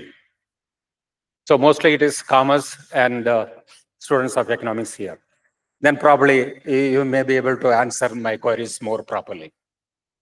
First, let us understand how many of you really understood the concept of interest rate, right? That's the first one in the financial literacy. When I say 10% interest, I place a deposit in a finance company and I'm getting 10% interest rate and I'm investing 1,000 rupees. What is the interest I will get? In one of you? 1,000 rupees I invest, 10% interest rate. How much money I will get as interest? No, I'm not able to hear that. Somebody to rise up and say. Huh? 1,100. Sorry, mic is needed. Because it is very important to understand the concept of interest rate. Somebody to? 100. Okay, so on 1,000 rupees, 10% interest will work out to be 100 rupees. Right? Interest is 100 rupees in a year. Right? If I will place it for 1 year, then I get 100 rupees. Now, you would have heard in rural side, why rural side, even in urban side also, there is a concept called 2 vatti, 3 vatti, that is 2 interest, 3 interest. Do you understand what is that? What does that mean? Is it 2%, 3% interest rate? No, this concept relates to monthly interest. When they say 2 vatti, 3 vatti, it is actually 2% every month. That will work out to be in a year, how much? Something more than 24% plus. Because if you compound it, it will become more than that. Then there are people, especially you would have heard stories or you might have even seen, people who go to the market, these pushcart vendors, flower sellers. The lady goes to the market to pick up flowers in the morning, every day in the morning. She will get 1,000 rupees. She will borrow 1,000 rupees from a moneylender there with a promise to pay back in the evening 1,050 rupees. 50 rupees is paid by as interest for that day. What's the percentage interest here?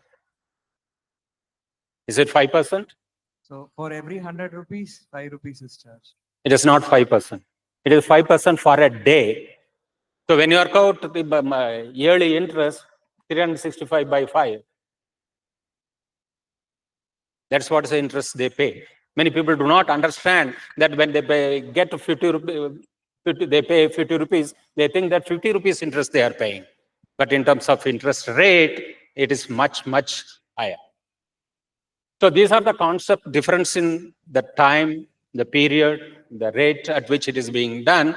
That is what is important. Same way, we convert that instead of investment, instead of lending and borrowing, if you take it as investment, internal rate of return, there again the same kind of things will come. The period, which is very, very important. Then when you wait for 3 years, 5 years, then compounding of interest. That is where it is very important when you talk about the pension products or the insurance products. Compounding implications are very, very important. Then the third concept is inflation. So if you are living in a period continuous inflation year after year, then the interest rate that we get, unless it is more than the inflation rate, your value of your investment goes down. There are also many people will not be able to understand so easily. So these are the concepts as a financial investor, one will have to grapple with. Then the modern world is fast moving in terms of remittances. Technology has changed the whole thing. There, the implications are not about the exact value of the money, in the sense, not the interest rate or whatever. There, it is more in terms of protecting the whole end to end money flowing from the remitter to the receiver. There, what kind of additional precautions that we'll have to take, and I think that's a different topic, which, as I said, the professor will take care. Before leaving, I have two more ideas to caution you. One is that you would have seen in the recent in this year only, there is a new statute law has been brought in banning real money games. Because many as youngsters, you would have heard of that, or you would have even participated in that. Anything which promises very quick money at a short period in time, whether it is an investment, whether it is a lending, borrowing, or if there is a remittance, or it is a game or prize or whatever, it is always suspect. You have to suspect the intention of the person who is proposing that to you. You have to be a responsible user of the money that you have, whether it is your hard-earned money or your own savings or your parents' money. Take extreme care when somebody is offering through social media or any other means that money can be doubled, money can be tripled in short sort of while. That would mean that upfront you have to understand that that is something very, very fishy. You have to ask a lot of questions about it before accepting to place money in their hands. Very, very important. And this real money game has now been banned also. So please be aware, there are several of these things have been banned. Prize money schemes, multi-level marketing, now the real money, these kind of price sheets, these are all which can easily confuse or make people very, very gullible. So you have to be extra careful when somebody is proposing these, you advertising these things and eliciting in money from you. The last item that I want to mention, you would have heard about something called mule account. That is another big problem in today's fast moving money because of the cyber capabilities. People rent out their bank account, not money, not business, not rooms, not house, rent out their accounts. That is, they let somebody else bring in their money into their account and take money immediately within the next few minutes. Continuously, money flows through your account, and for the purpose, the person gives you some returns or some kind of commission or whatever. People think that it is easy money. I need not do anything about it. Without any efforts, I'm getting money, I'm making a return, so I'll do it. But the entire operation can land you finally in jail as well. Be very careful when you let somebody else use your own accounts, bank accounts. Your account is for your own receipts and your own payments. It is not for receiving payments on behalf of somebody else and making others richer. And the process, you think that you are gaining some returns. It is not. Be extremely careful when you come to know that somebody else is behaving like this. Please caution them. So with these ideas, let me take leave of you. I'll later on during question and answer session, I'll be able to. Thank you very much. Absolutely interesting observation. Thank you, sir. Due to shortage of time, I would request the speakers to be precise. The axe falls on the last speakers. I'm very sorry about it. 5 minutes each and 30 seconds introduction per speaker, please. Let's stick to the time. Next, we have with us Mr. Avishkar Naik. Mr. Naik is the Senior Vice President of NSE. He is a seasoned professional with over 21 years of experience at NSE. He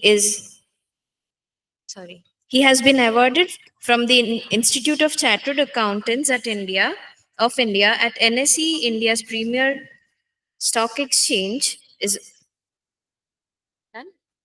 so sorry. At NSE, India's premier stock exchange is a global market innovation and investor protection leader. Mr. Nayak has played a pivotal role in strengthening transparency, governance, and technological excellence in India's capital markets. Sir, Just for everybody's information, we have a soft copy of the brochure which contains all the CVs in detail. I am requesting my organizers to circulate it amongst all the students. Good afternoon, and thank you, Mr. Mohapatra, for giving this opportunity for interacting with you all. Let me start with one important thing. Do you all know what SEBI is and what is its role? Anyone? We have to be interactive, then only, otherwise we'll all feel sleepy after some time. Sorry, yes. Yes. So SEBI has basically three roles under which it was formed. First one was protecting the interest of the investors, then developing the markets and regulating the markets. Over the last 3 decades, what SEBI has done, I am trying to give it some data points so that we can relate and say that why we should be investing also. So if we see in the last 3 decades or so in SEBI's presence, when India's GDP has grown by 11 times, our per capita income has increased by 8 times. The market capitalization has increased by around 37 times. And India is already the 4th largest economy in the world. From the number of investors' perspective, today, when we say from where people are investing in India, it's coming from all the pin codes. So approximately we have some 19,000 pin codes in India. So from that 99.85% of the pin codes, people are investing into the securities market. The average age of the investors is also reducing. Now it's somewhere at around 35 years. So a whole lot of youngsters are joining this market. And one of the interesting things is the number of investors. Currently, we are at 12 crore investors. But for the first 1 crore investors, we had to wait for 15 years. The latest 1 crore joined in a period of around 6 months. That's the pace at which the Indian markets are growing. Another important and last data point is from the IPO front. On IPO front, we were the largest market last year. We raised around $19.9 billion. $1 billion is around 8,000 crores. That's the power of India at this juncture. Again, a last data point is the number of companies having more than 10 lakh investors. In 2014, it was only around 7 odd companies. Now it is 55 companies. So that now, once we have said that, okay, there's a reason for us to invest, a whole lot of question comes into picture on where to invest. So it can be in shares, mutual funds, lands. Mr. Gandhi also covered all this part, so I'm not going in depth. But the moment you decide that, okay, I have to invest, there comes a very important challenge. And what is that challenge is, people will start suggesting you various things. So your friends, your relatives, your girlfriends, and everyone will say, giving their own views. So here, what we try to say is, we have around 5 points. The first and foremost point is listen to all, but do basis what is your decision. So in Hindi, it is said that suno sabki, karo apni. That has to be the philosophy.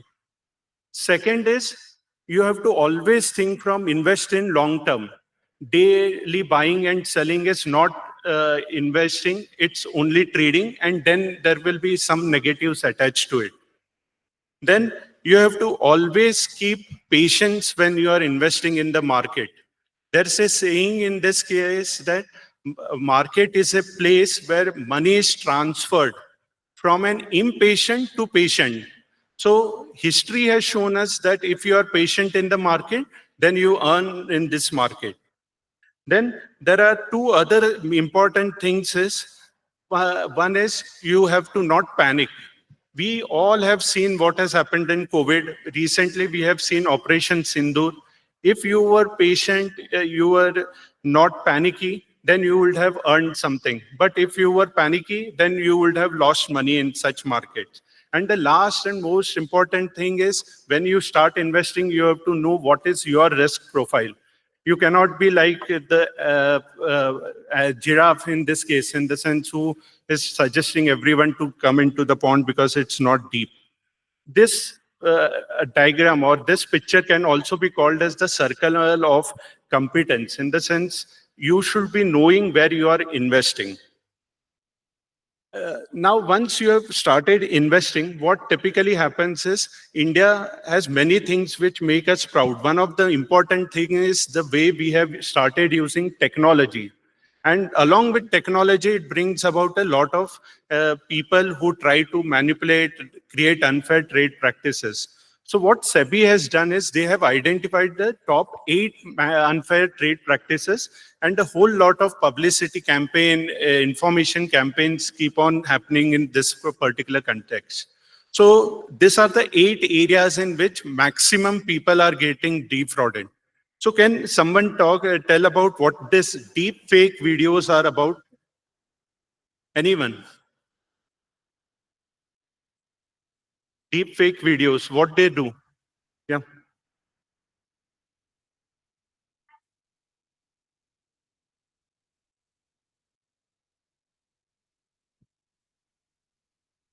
Right. So in this case, you will see some video wherein, say, for example, the finance minister, Nirmala Sitharaman's video will be there. She will be talking about buying or selling a particular stock. So this all are the various unfair practices which are being used, and we as individuals have to be wary of that. Another important thing is this pump and dump, wherein, say, they try to pump a particular stock, and once it reaches its high, then they suddenly sell off, and you will be caught in this. So again, here, since we spoke about the 5 mantras which we have to follow, here also what one has to do is, whenever anyone suggests anything, you have to take it with a pinch of salt. So the philosophy I follow or I keep talking about is, in this world, you have to trust only one person, that is your mother, because she doesn't have any interest. Other people have a self-interest. So anyone giving you any advice, you have to take it with a pinch of salt. So what SEBI has done is, along with this is, they have brought in multiple preventive checks. So there are a whole lot of checks. I will talk about one of the important ones. All of us use GPay, Paytm, and all that way. Recently, what SEBI has done is, the moment you try transferring money to your broker, then there's a symbol which gets shown on your GPay screen or your UPI screen, which is a triangle, green color triangle with a thumbs up. So that actually denotes that when you are transferring the funds, it's in a valid legal account. So one, as again, this as an investor, you have to be aware and not transfer the funds to any other account. To conclude, what I would again urge is, you have to start investing. You can start small. You need not invest a lakh of rupees immediately, but start with a small amount of, say, 1,000. Start with a SIP or a systematic investment plan, and look at the magic of compounding, wherein, say, if you stay invested for a longish period, you will see how that smaller amount starts growing. To again conclude, there's a saying that the best time to invest was 20 years ago, and the next best is today. So we should urge and decide that we'll start investing from today onwards. Thanks. Good. Thank you. Now, Salam. Before our next speaker, we would like to present a memento to Dr. Ritvik. He has to travel, so there's time constraint. I would request Vineet sir to kindly come on the stage and present a memento and a gift to Dr. Ritvik. So thank you so much for joining us Ritik today. has to catch a flight, so absolutely sorry about this, but please do accept our appreciation. Thank you very much, Ritik, for being here. Thanks.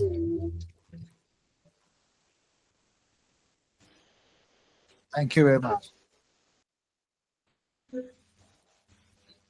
Yes. Please carry.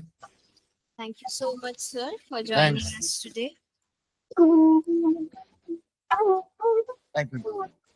Next, we have with us Dr. Shalabh Jain.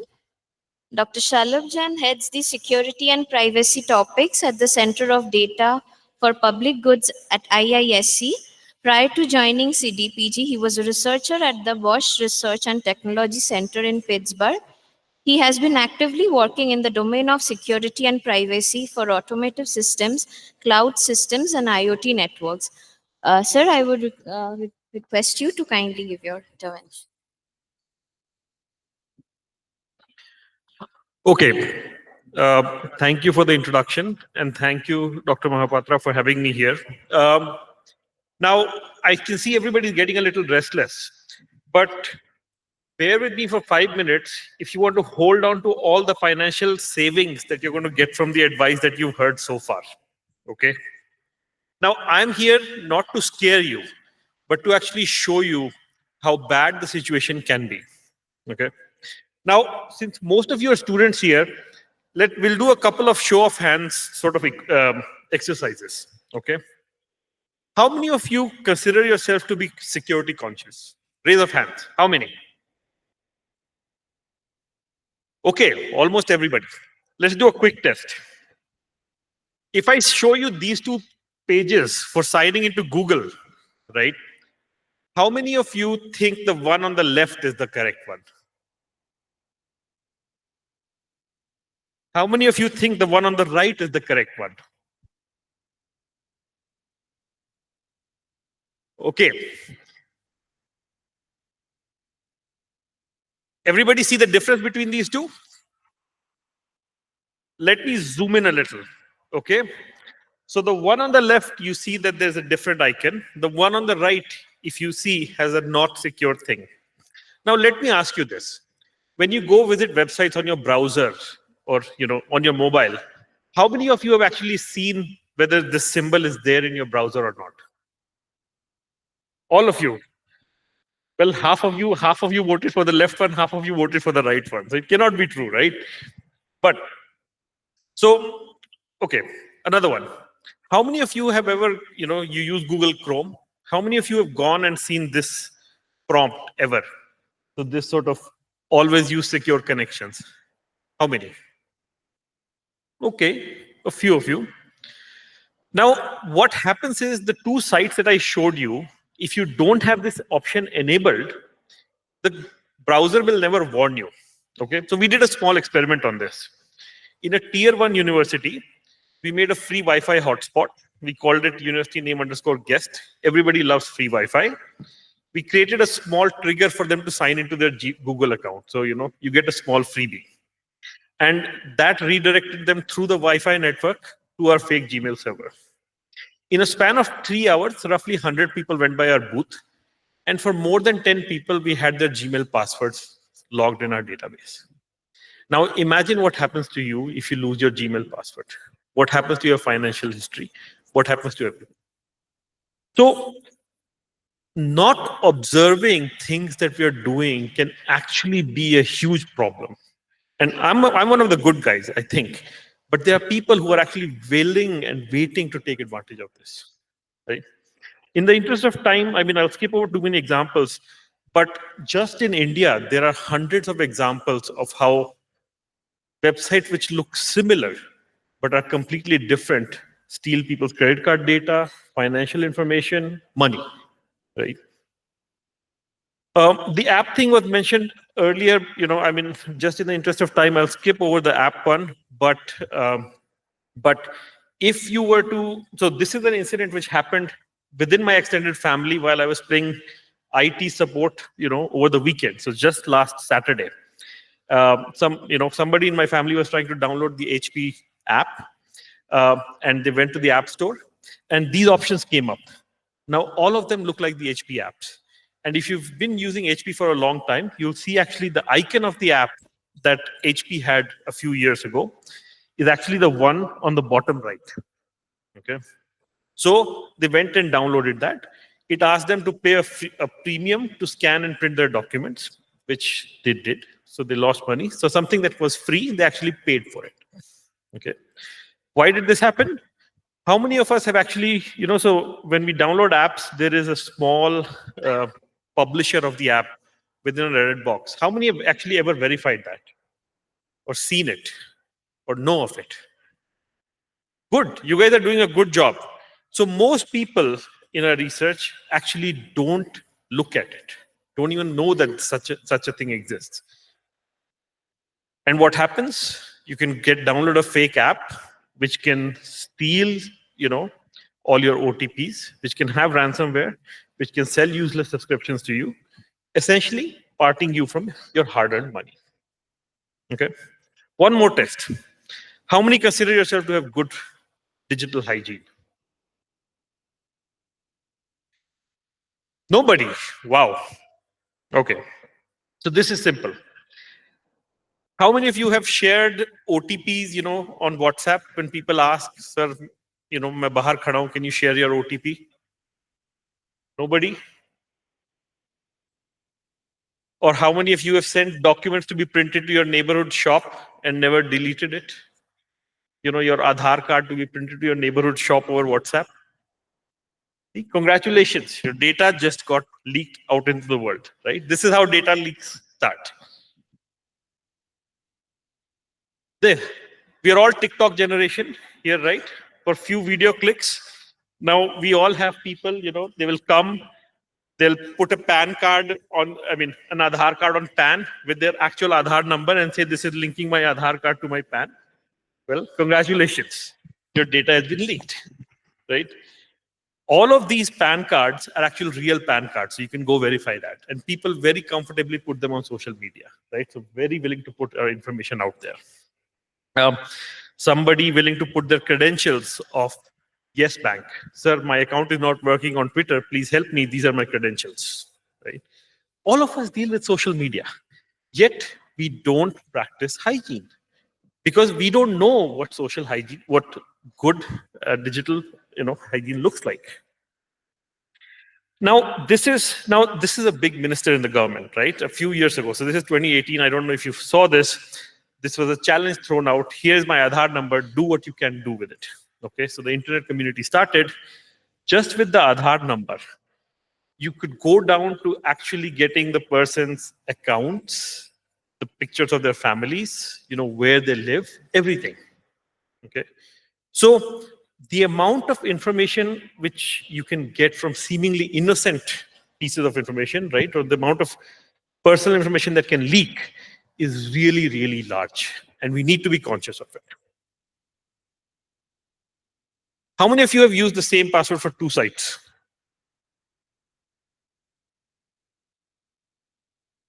Okay. Everybody's done that, right, at some point. Again, bad digital hygiene. Top passwords, if you see in India, password 123. This is a professor at Laurie Cranor at CMU. So just look at her picture. She actually made a dress which has the 1,000 most common passwords in the world. See if you can find your password within that dress. Okay, one last poll. Would you consider yourself to be privacy conscious, right? Would you sell your browser history to me for 100 rupees?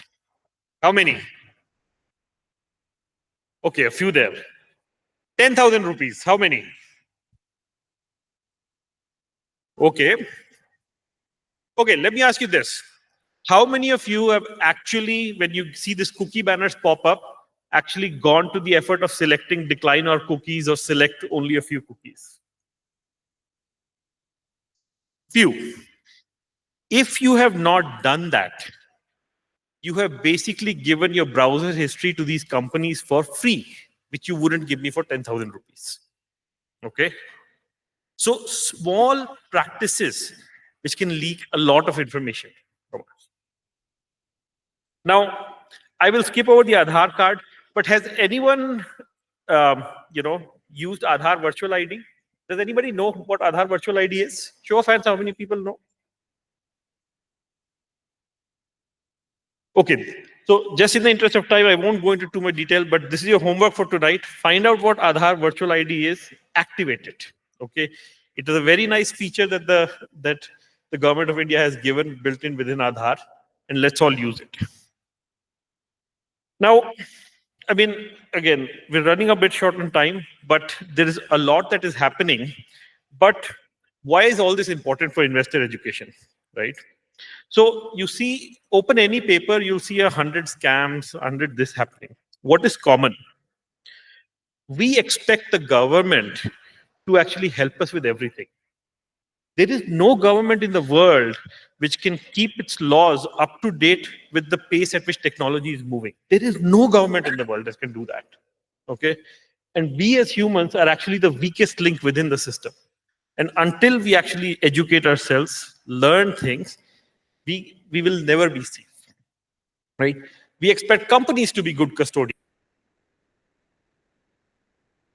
You're just a dollar sign to them.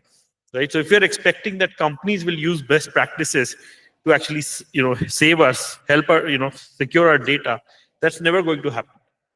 Most companies in the world just do the bare minimum to have compliance, and that's it. They don't care about you. They don't care about your data. They don't care what happens to your data when they share it, when they sell it. So, I mean, I will skip over some of the stuff that we have, right? Maybe just a quick word on, AI. What is happening is, the biggest problem that we have is our information is out there. What AI is actually ending up doing is accelerating the rate at which personalized profiles can be built. So when somebody does a digital arrest or comes and calls you, they already have your entire profile. They already know what you like, what you dislike, what will work on you. Because all of our data, because of these poor hygiene that we're practicing, is already out there. So the first thing as investors and consumers, the first thing that we should do is become aware of what is being done digitally. Okay? If you're in a new situation, wait for a few seconds. I know my family members do this. They'll see a new pop-up and they'll go, oh, what's happening? Let's click, click, click, click, click, and something bad happens, right? So when people go to buy a car, you see what is the safety rating, right? Have you ever asked what is the security and privacy rating when opening an account with Zerodha or with Grow or anything? No, most of us don't do that. So give security and privacy the same due diligence that you give to safety. Okay? Value your data the way you value cash in your wallet. Okay? Your data is actually much more valuable than the cash in your wallet. And learn about your rights to privacy and exercise them. As researchers and policymakers, right? Maybe this is for the government. There is a lot, I think this was already sort of brought out by previous panelists. There's a lot of active research which needs to be done for the Indian community. Most of our policy is formed by research which is done for Western community. You will all probably become researchers. Some of you will go and do research. Do research which profiles Indian behaviors, tells us how to make policy for Indians, right? We don't behave like the person sitting in the US or Europe, right? From a government point of view, we can have things like, give scores to apps or to institutions based on the security practices, based on the privacy practices. So we as consumers, when we actually go to these apps, we can select, this is a 3-star app in security, 2-star in privacy, maybe I won't give my data to this. This is a 5-star app, I'll give my data to this. The government, as policymakers, we can create these dashboards which can enable this, right? Create a notion of accredited digital users, similar to how we have for investors, right? So as you go through your digital journey, learning progression, you basically become a more, savvy investor, and you can be given more freedom and flexibility. So these are just a few points. I will stop here just in the interest of time. If you have any questions, come up to me after and we can talk. Thank you very much. Claps sometimes indicate different things at different points of time. Now, was it a clap of impatience or a clap of usefulness? Yeah, I consider it very useful. I also learned a lot. I didn't know that after so much of food, gulped into your mouth. This will act as a sweet dish. So he really connected. Thank you, Salab. I would like to minimize the time. And now the time apparently has come to a very sensitive one. I think question answers were done during the interactive sessions every speaker had. Or do any of you have any questions specially? No. Yeah, thank you very much, because now it's our time. It's a sensitive time. We are going to be honored. So please invite whoever is honoring us and quickly finish.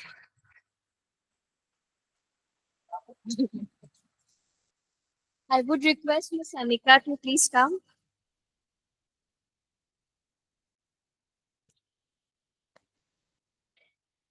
Thank you, panelists, for such a fruitful and a very necessary discussion. I now request Campus Director Dr. Father Benny Thomas, Campus Dean Dr. Joby Thomas, HOD Dr. Vineet M, and Dr. Jayesh to kindly come forward and present our guests with a token of our appreciation.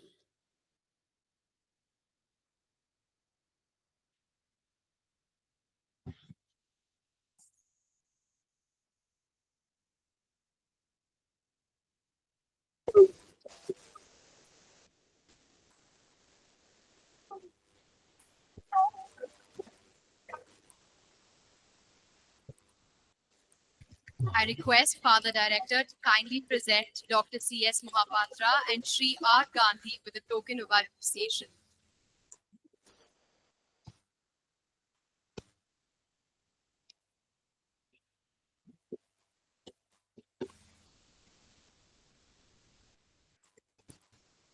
I request our campus dean to present Mr. Avishkar Nayak with the token of our appreciation. I also request our campus dean to present Dr. Shailab Jain with the token of our gratitude.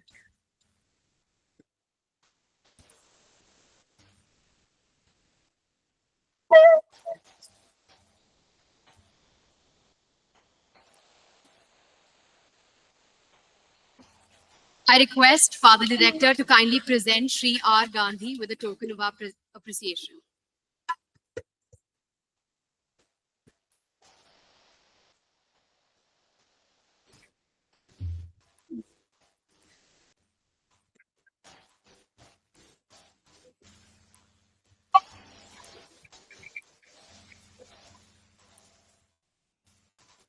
I request our campus dean to present Dr. Shailab Jain with the token of our gratitude.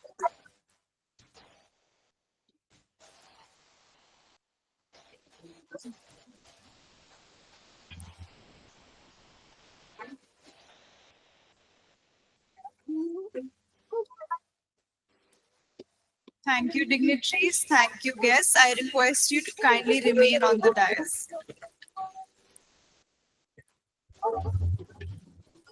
I would request everybody to be on the dais for 2 minutes, please. To begin with, we would love to present a token of gratitude to our Dr. Father from Dr. Mahapatra, sir. So, sir, thank you for being here. I would request to present a memento to Dr. Father. Yeah, I thought I will present a few words. He is the person why I am here. That's all. And Please, last time we should have a great round of applause for him.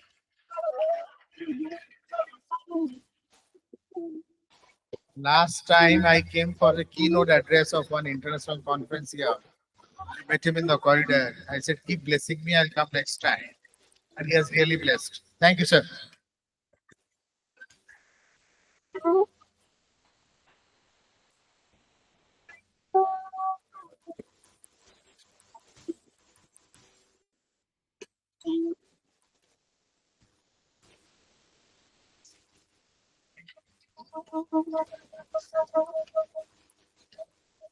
I would request Dr. Mahapatra sir to present a memento to Dean sir for inaugurating today's conference with the inaugural address.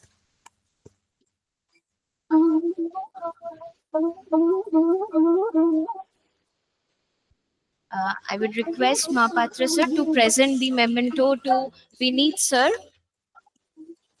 for welcoming us and also for coordinating the conference. We are also presenting him a certificate jointly signed by Ministry of Corporate Affairs, Government of India and NCAER.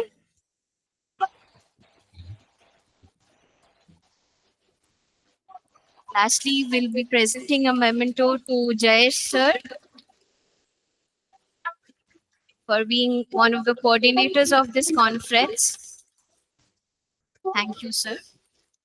Thank you, everybody. I would now request Vinita ma'am to kindly come on the stage and give the formal vote of thanks. I would request everybody to be seated on the dais, all the speakers, please.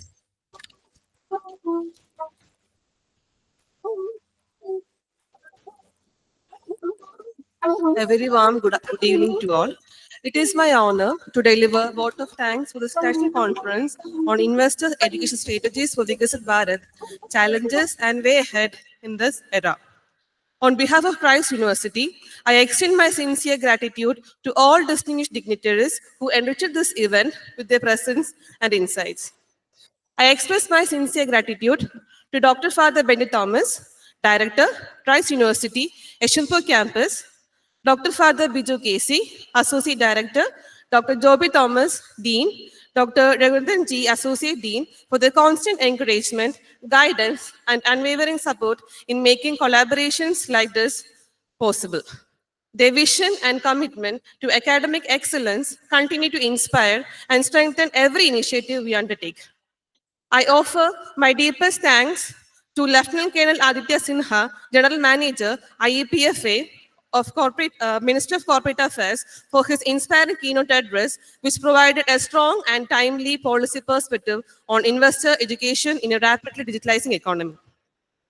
I express my deep gratitude to CS Mohapatra, IEPF Chair Professor, NCAER, who moderated the session with clarity and depth. Dr. Ritvik Banerjee, behavioral economics expert, IIM Bangalore, for highlighting the central role of behavioral factors in investor decision making. Dr. R. Gandhi, former Deputy Governor, RBI, and non-executive chairman, Yes Bank, for offering rich regulatory and financial sector perspectives. Mr. Avishkar Naik, Senior Vice President, NSC India, for providing an industry and market-linked viewpoint. And Dr. Shalabh Jain, Senior Research Scientist, Bosch Research, University of Maryland, for emphasizing cybersecurity and technological risk considerations in digital investment ecosystem. I would like to wholeheartedly acknowledge Dr. Vineet M., Head of the Department of Economics, whose steady support, constant encouragement, and meticulous coordination have been instrumental in bringing this program to a success. A special note of appreciation to Dr. GHMP, conference organizer, for his dedicated and consistent effort in making this event a resounding success. My appreciation also extends to our collaborating partners, IEPFA and NCAER, for choosing Christ University as a host institution and for the continued efforts in promoting investor education and financial awareness across the country. A special word of thanks to Dr. Debinida Ghosh for the introduction and to Natyarpana team for the invocation. And to all faculty members, students, volunteers, and the technical staff team whose effort ensured smooth conduct of today's program. Finally, I thank all the audience, including faculty, students, and participants, for your active engagement. Your presence reinforces the collective responsibility we share in advancing informed and inclusive investing for a Viksit Bharat. Thank you once again. Let us continue our efforts towards strengthening financial literacy and investor protection in this digital age. Thank you.